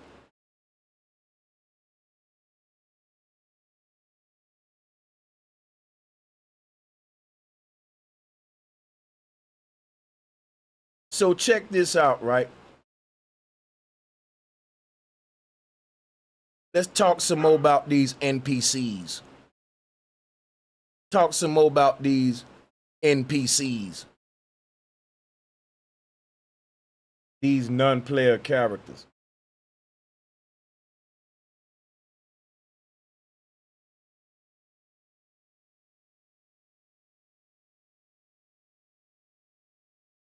These non-player characters look just like us. And they divide in humanity on all levels. Forests being destroyed, natural systems being altered, artificial environments are replacing nature, chemical exposure is everywhere, human biology is increasingly merging with technology. At some point, you gotta ask, does this even look like a civilization functioning in harmony with human life anymore? Or does it look like humanity is being gradually adapted into something else? And maybe that's the deeper symbolism behind the alien narrative. Not little creatures from Mars, but beings whose physicology has become completely disconnected from natural human existence. Beings that look human, but operate against humanity itself. And honestly, when I look around today, the idea of alien behavior makes far more sense psychologically than the cartoon imagery Hollywood gives us. Because what is more alien than destroying your own environment, fragmenting your own species, surveilling your own population, and replacing authentic human connection with artificial systems? That's not normal human behavior. That feels disconnected from nature itself. And maybe that's why Hollywood constantly pushes the ridiculous green alien imagery.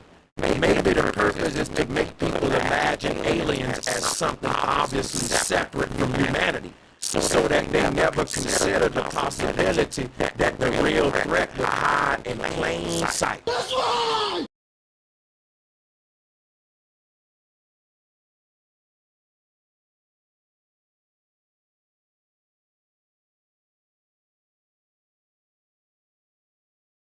How long my mind been static?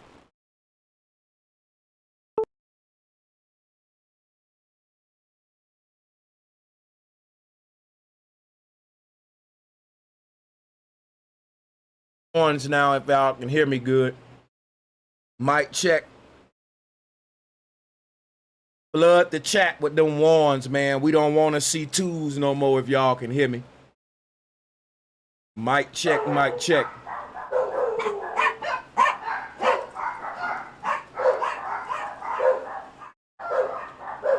Mic check, mic check.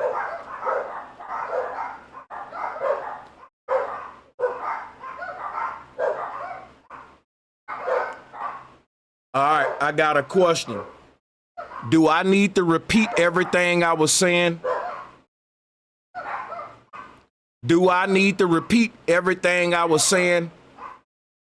Type in the words repeat or don't repeat.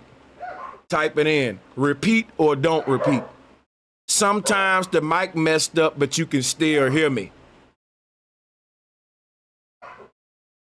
If you couldn't hear me, I'll repeat everything.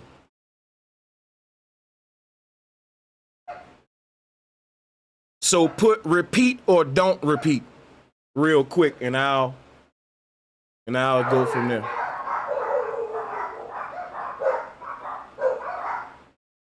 Okay, we'll repeat it. It was the last minute, right? All right, cool. Let me see where I started messing up, and I'll repeat it.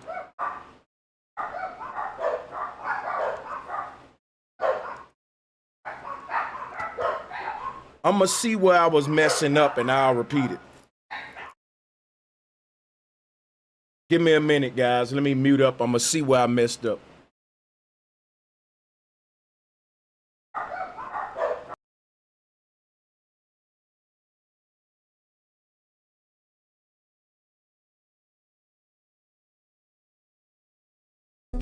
And now I see.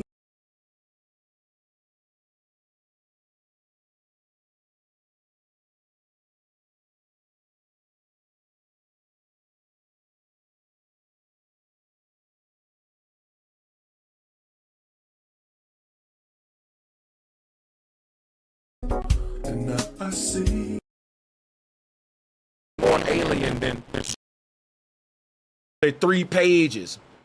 A few hundred sea destroyed natural system alien imagery. Not little creatures from Mars, but beings whose physical. These non-player characters.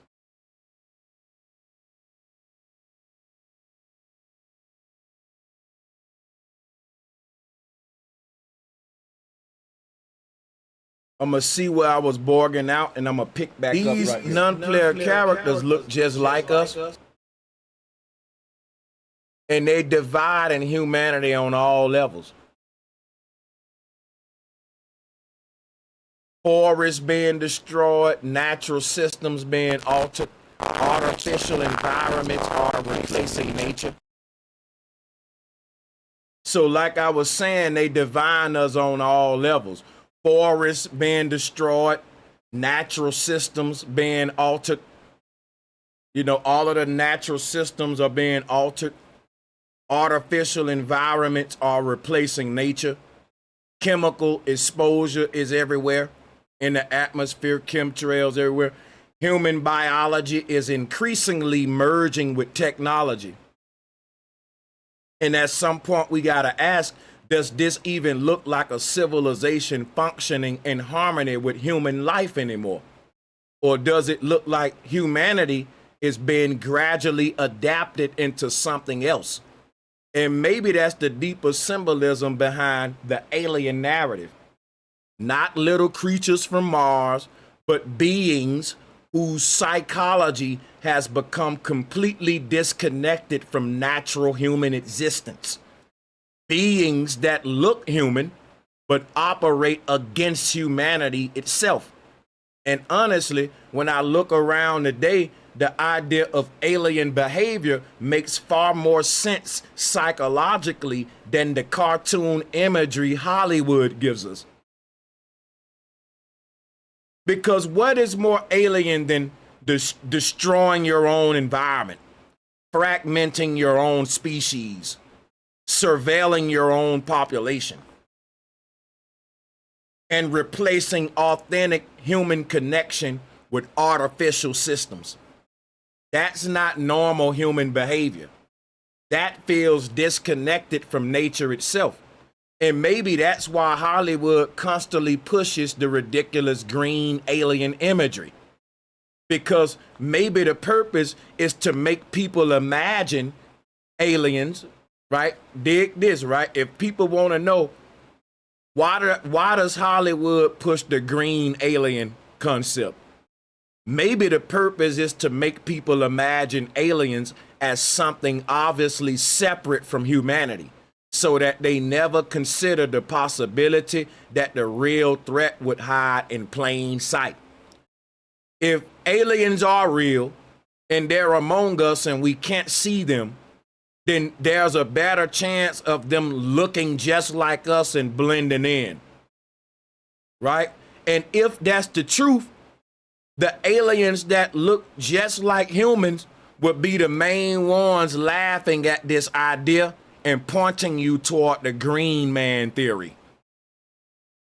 The truth will expose the enemy, y'all.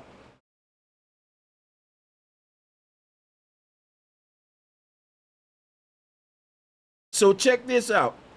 That's what makes films like They Live so psychologically interesting. A lot of movies like They Live,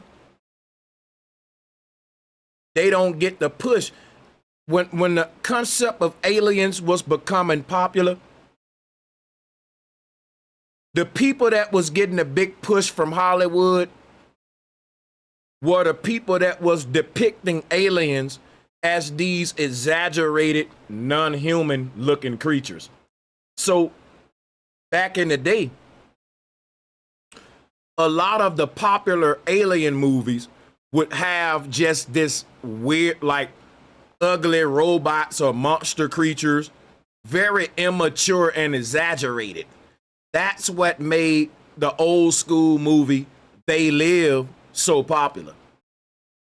What made They Live so popular is that it resonated. It took us back to a time where a lot of old movies, the aliens looked just like humans.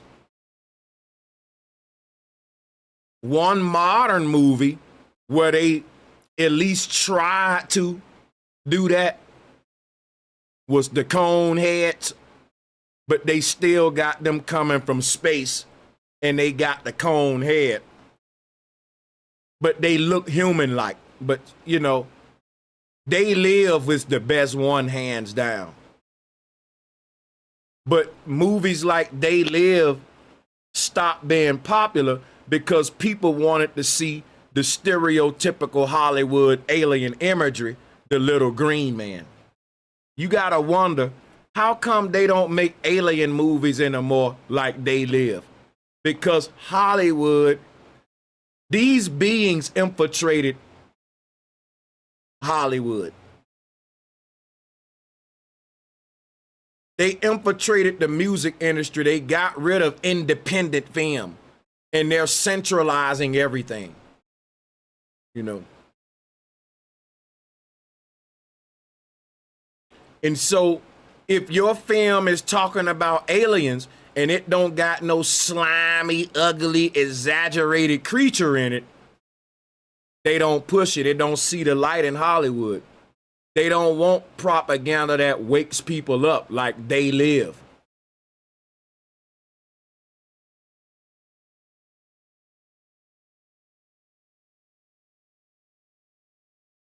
If they can make people imagine aliens as something obviously separate from humanity, we'll never consider the possibility of NPCs or the aliens hiding in plain sight.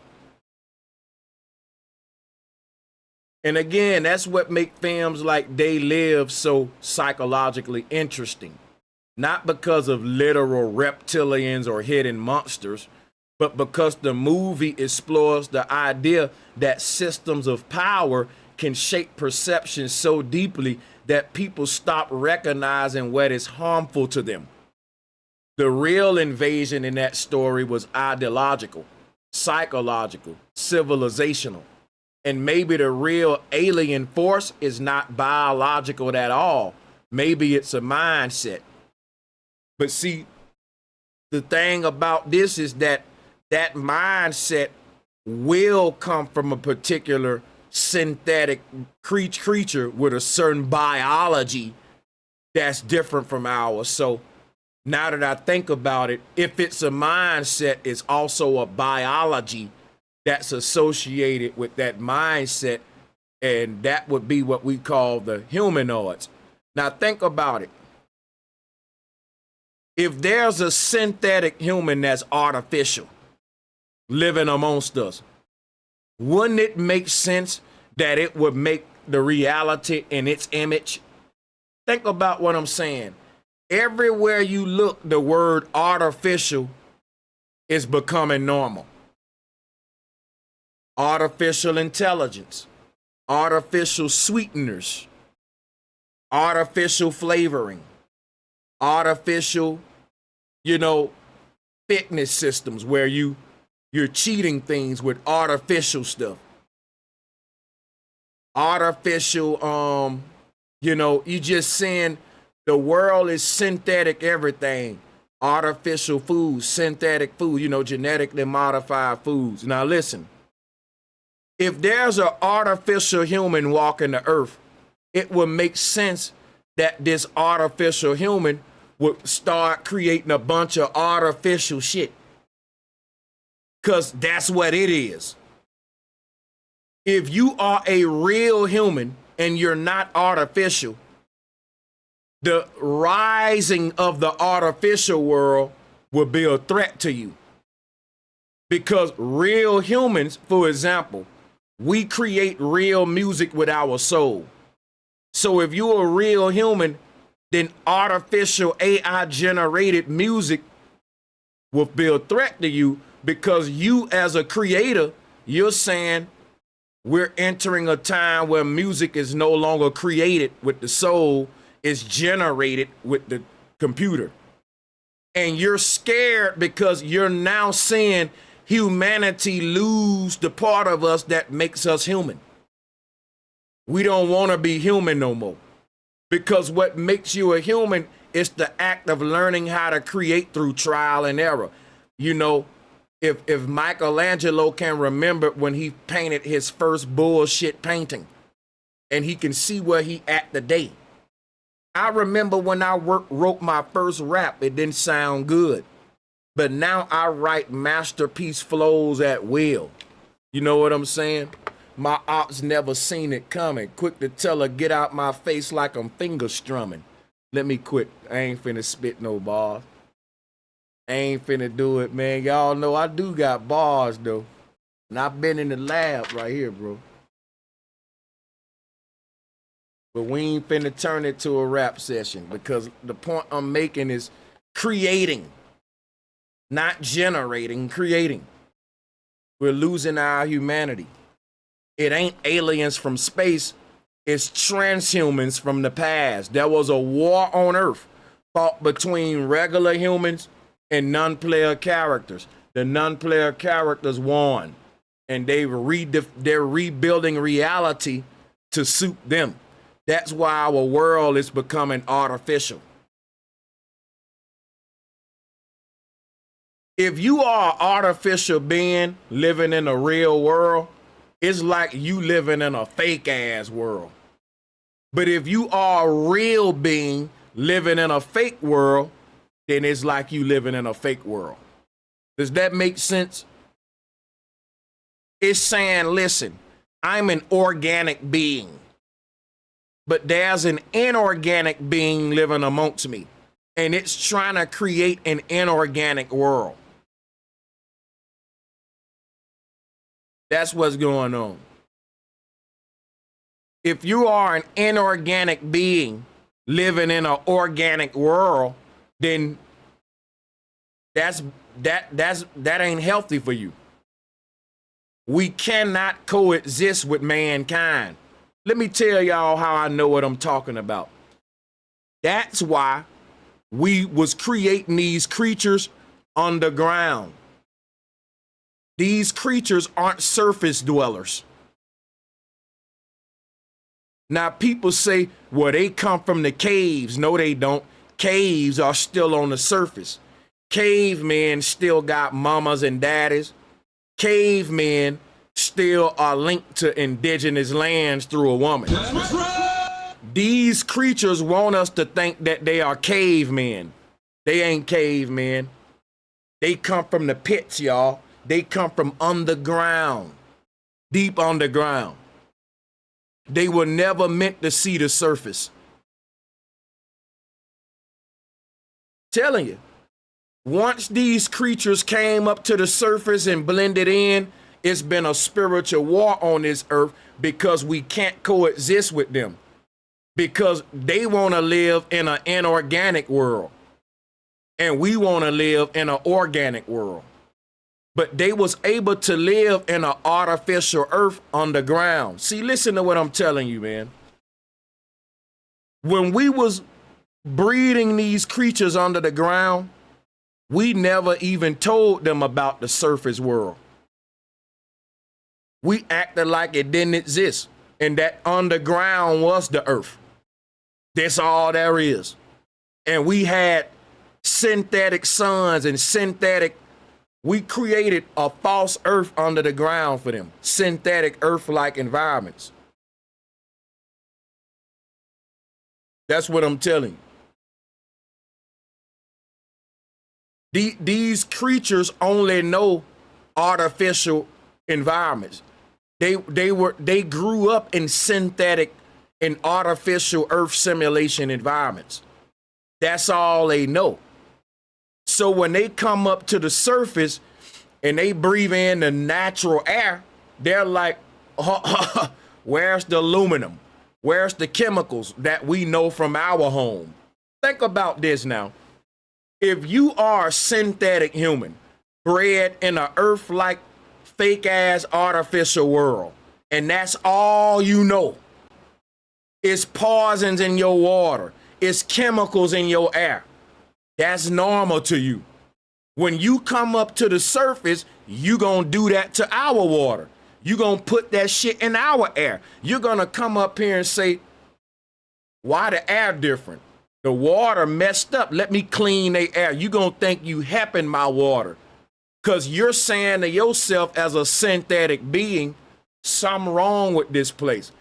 The air messed up, the water messed up, when really you don't realize you was born in the messed up earth, and now you're messing up this earth, thinking that, okay, you're just making it like your home, because everything is just reversed from their perspective. They're breathing in the air saying, this shit ain't right. It ain't got no barium in it. I can't taste no aluminum in it. There's no chemicals in the water, because they come from artificial environments. And without this stuff in the air and the water, it's actually harmful to them, because they're not biologically like us, which is why they was never meant to dwell on the surface with us. Because once they come up to the surface, it's inevitably gonna be a war breakout. because we're not going to let them transform the earth to the way they want it. Because if we allow them to do that, then we got to transform, which is what's going on now, transhumanism. They're winning the war because we don't even know there's a war between the natural earth and the synthetic earth. We don't even see the enemy hidden in plain sight because we looking for green men, red dragons versus humans that are acting anti-human. Ain't no way you a human and everything you're doing on the earth go against human survival. That's a dead giveaway. You a wolf in sheep clothes. What the hell are you?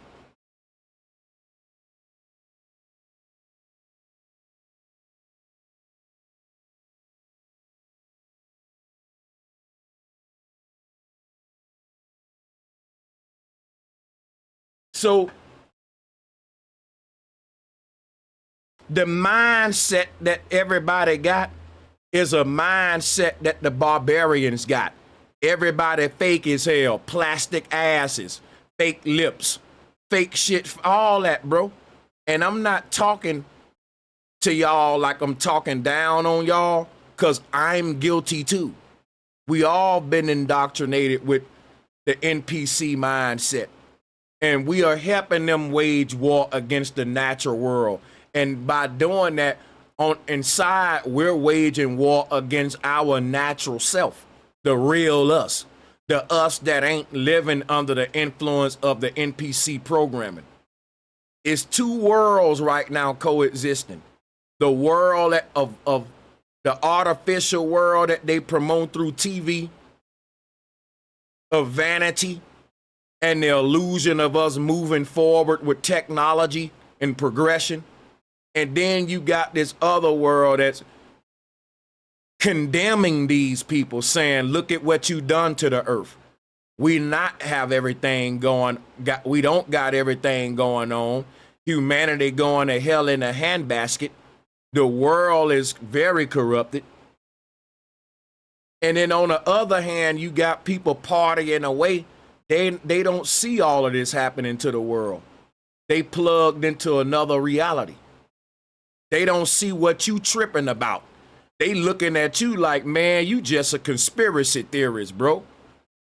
What y'all tripping about, bro? You know?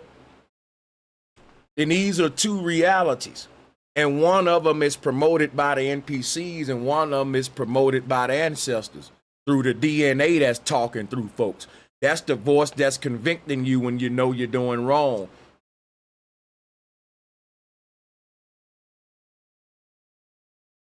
Because I'm telling you, when you doing wrong, and you able to feel it and you get the guilt, that's proof you got a soul. Everybody ain't got that.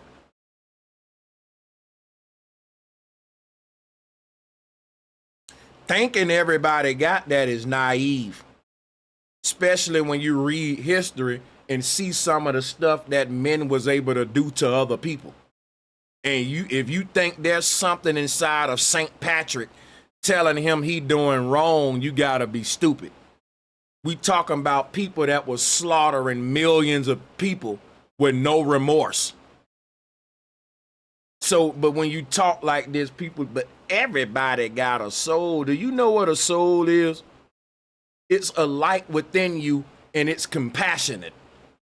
And you telling me everyone on earth got compassion. You a fool. It's some motherfuckers on this earth that can eat your baby face off and laugh while they doing it with a mouthful of blood. It's people that exist like that, man, and they hiding, blending in with us. They literally can manifest the epitome of evil with no guilt. And I'm telling you, that is a non-human. Just because they look like you don't mean that's a damn beast. That's a soulless creature. And I'm not the only one to talk about these beings. There's been people writing about these beings for thousands of years talking like me. And people talk about them in different folklores. They got different names for them. But this is who the demons are.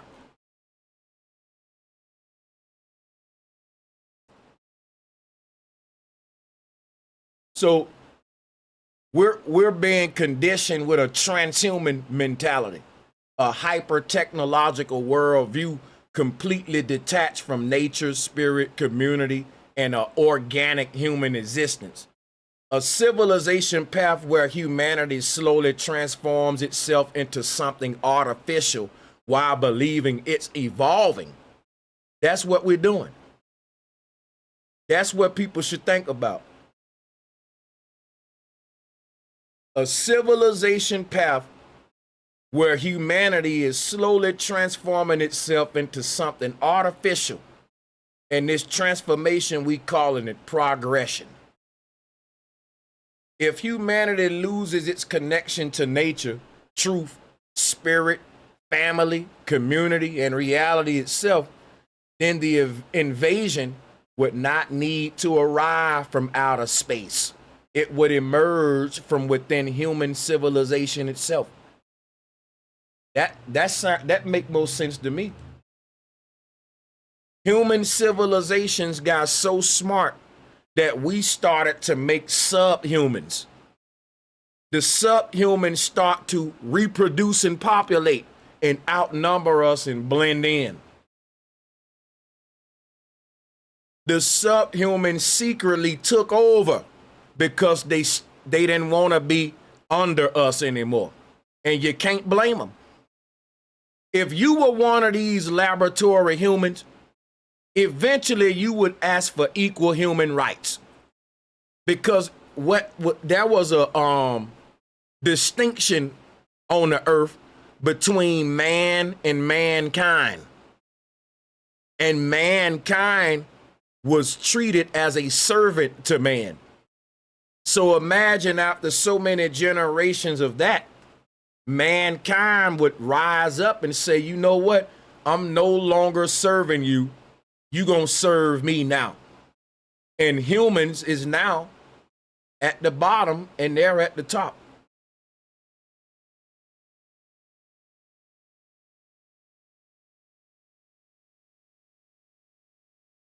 Now there's a lot of, you know what? People will disagree with what I'm saying.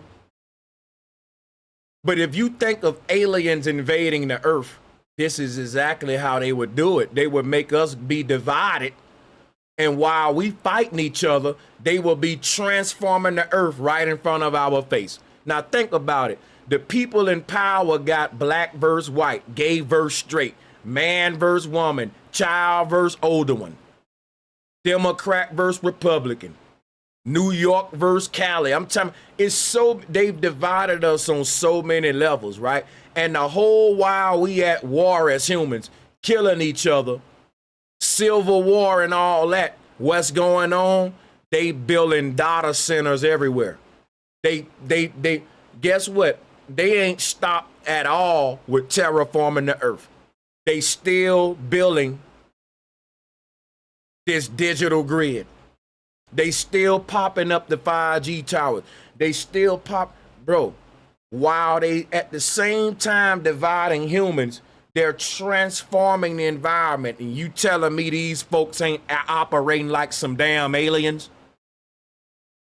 If aliens came to Earth from another planet, the first thing they would do is secretly infiltrate us, take over the media outlets, and seed division and propaganda, while at the same time seeding propaganda to make us subscribe to technological innovation. Because an alien ain't just gonna show up on your earth and say, hey, everybody, we want to transform the place. They're gonna show up and say, hey, we want to help you out. We want to bring progression. We want to change the environment to make it better for you. But when they start changing the environment and people start getting sick, you see we dealing with aliens now. Aliens ain't gonna show up and say, look, we want to turn the earth into a big computer. They gonna show up and say, hey, don't you want data centers to make things smoother, right? So we're seeing that happen, but we're still looking for the aliens to invade when they're here. They already manifesting their whole agenda while we looking for them. While we looking for aliens, the aliens got us looking for green men. And it's just crazy because the aliens look just like humans. And we can see who they are if we look at everyone's actions. Every human on this earth got a problem if you pausing in the water.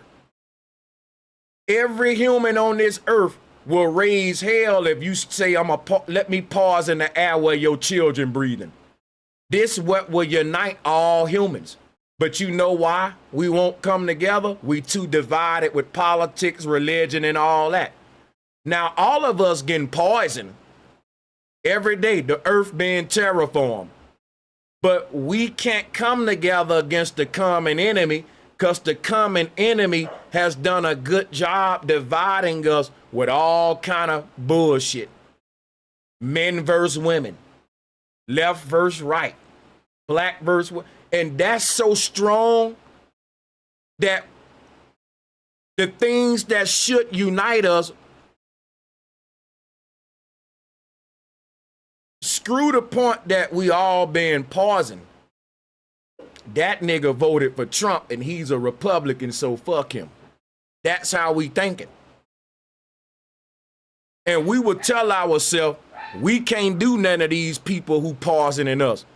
What you think you gonna do to that Democrat you mad at? He got the right to be a Democrat. You can't do none of him neither. That's right. So we'll make an excuse when it comes to the people pausing in us on why we wanna go to war with our neighbor because he voted Republican. And we'll say, but you can't do nothing about them people in power. What can you do to your Republican neighbor to make him a Democrat?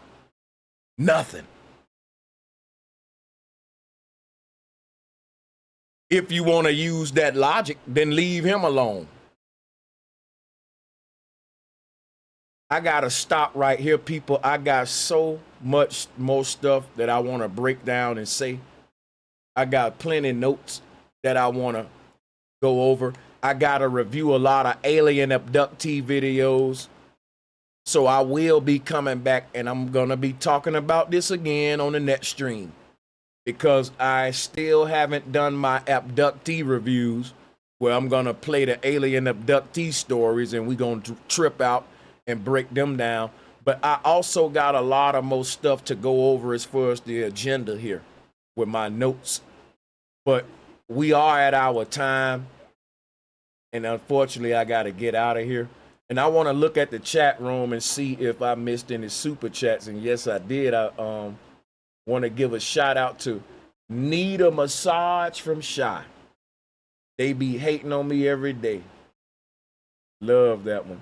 You like that everyday song? I'm going to leave that up, man. But I got more music coming. That everyday song is kind of like a jingle that I was just playing with. My normal rap style ain't nowhere near that. You see, I was kind of getting my Jamaican shit on. Like, it's kind of more of a hater anthem type. You see what I'm saying?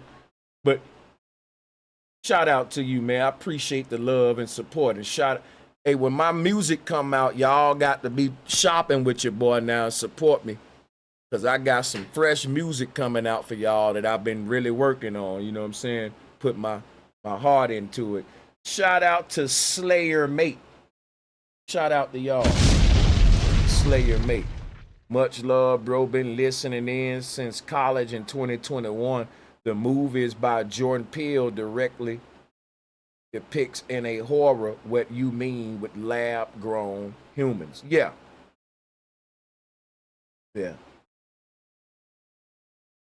What movie was that by Jordan Peele? He did have a script that was along those lines.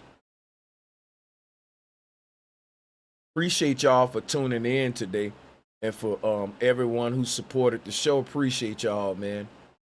You know, a lot of people, they watch me every day. They in the community, and they make it a conscious decision that they're just not gonna support. And I ain't gonna beg them. This information is free. A lot of people feel like the truth shouldn't be supported or whatever, for whatever reason. But the people who do support, I gotta stress that I really appreciate it, man, because it's y'all that allow me to be able to. I can't be as thorough as I am if I can't do this full time. Because I'm able to do this full time, I'm able to be as thorough as I am and bring the research I'm able to bring. And that's a luxury. And I appreciate y'all for that, because like the support you give, it literally goes into helping me to fund my research to be able to do this full time. And because of that, I'm able to really uncover a lot of stuff that haven't been uncovered. Now, I ain't gonna get the credit for it, but I do got a lot of more syncretism videos coming up. I know a lot of people ready for me to get back to just the syncretism, but it's so many psyops going on. We had the Artemis Orion joint. Now we got the alien stuff. So the syncretism is coming. I'm a syncretist, so I'm gonna make that stuff. I'm gonna still do that. But when these kind of psyops come about, you got to go out there and be a beacon of light while they trying to rock these people into a deeper spell, a deeper sleep, man. You know, I appreciate all of y'all, but some people, some people may have hit the Cash App, and if they did, I'm gonna put it up there. I'm gonna read them right now before we get out of here, because some people donate via Cash App, and I want to recognize them as well for their support. My phone taking forever to load up, man. It be stuck at the green part for like a forever. It just be like that.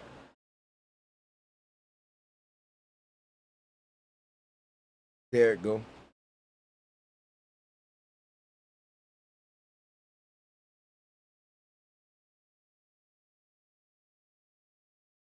All right. Cam, peace and power to you. Thank you for the Cash App, my brother. Shout out to Brushburn Bruce for the Cash App. Appreciate everyone for tuning in. If you watching this on the replay, get in the comment section and let me know what y'all think about this psyop they running and my commentary and coverage of it. Appreciate all of y'all. Love y'all, chat room. See y'all on the next one.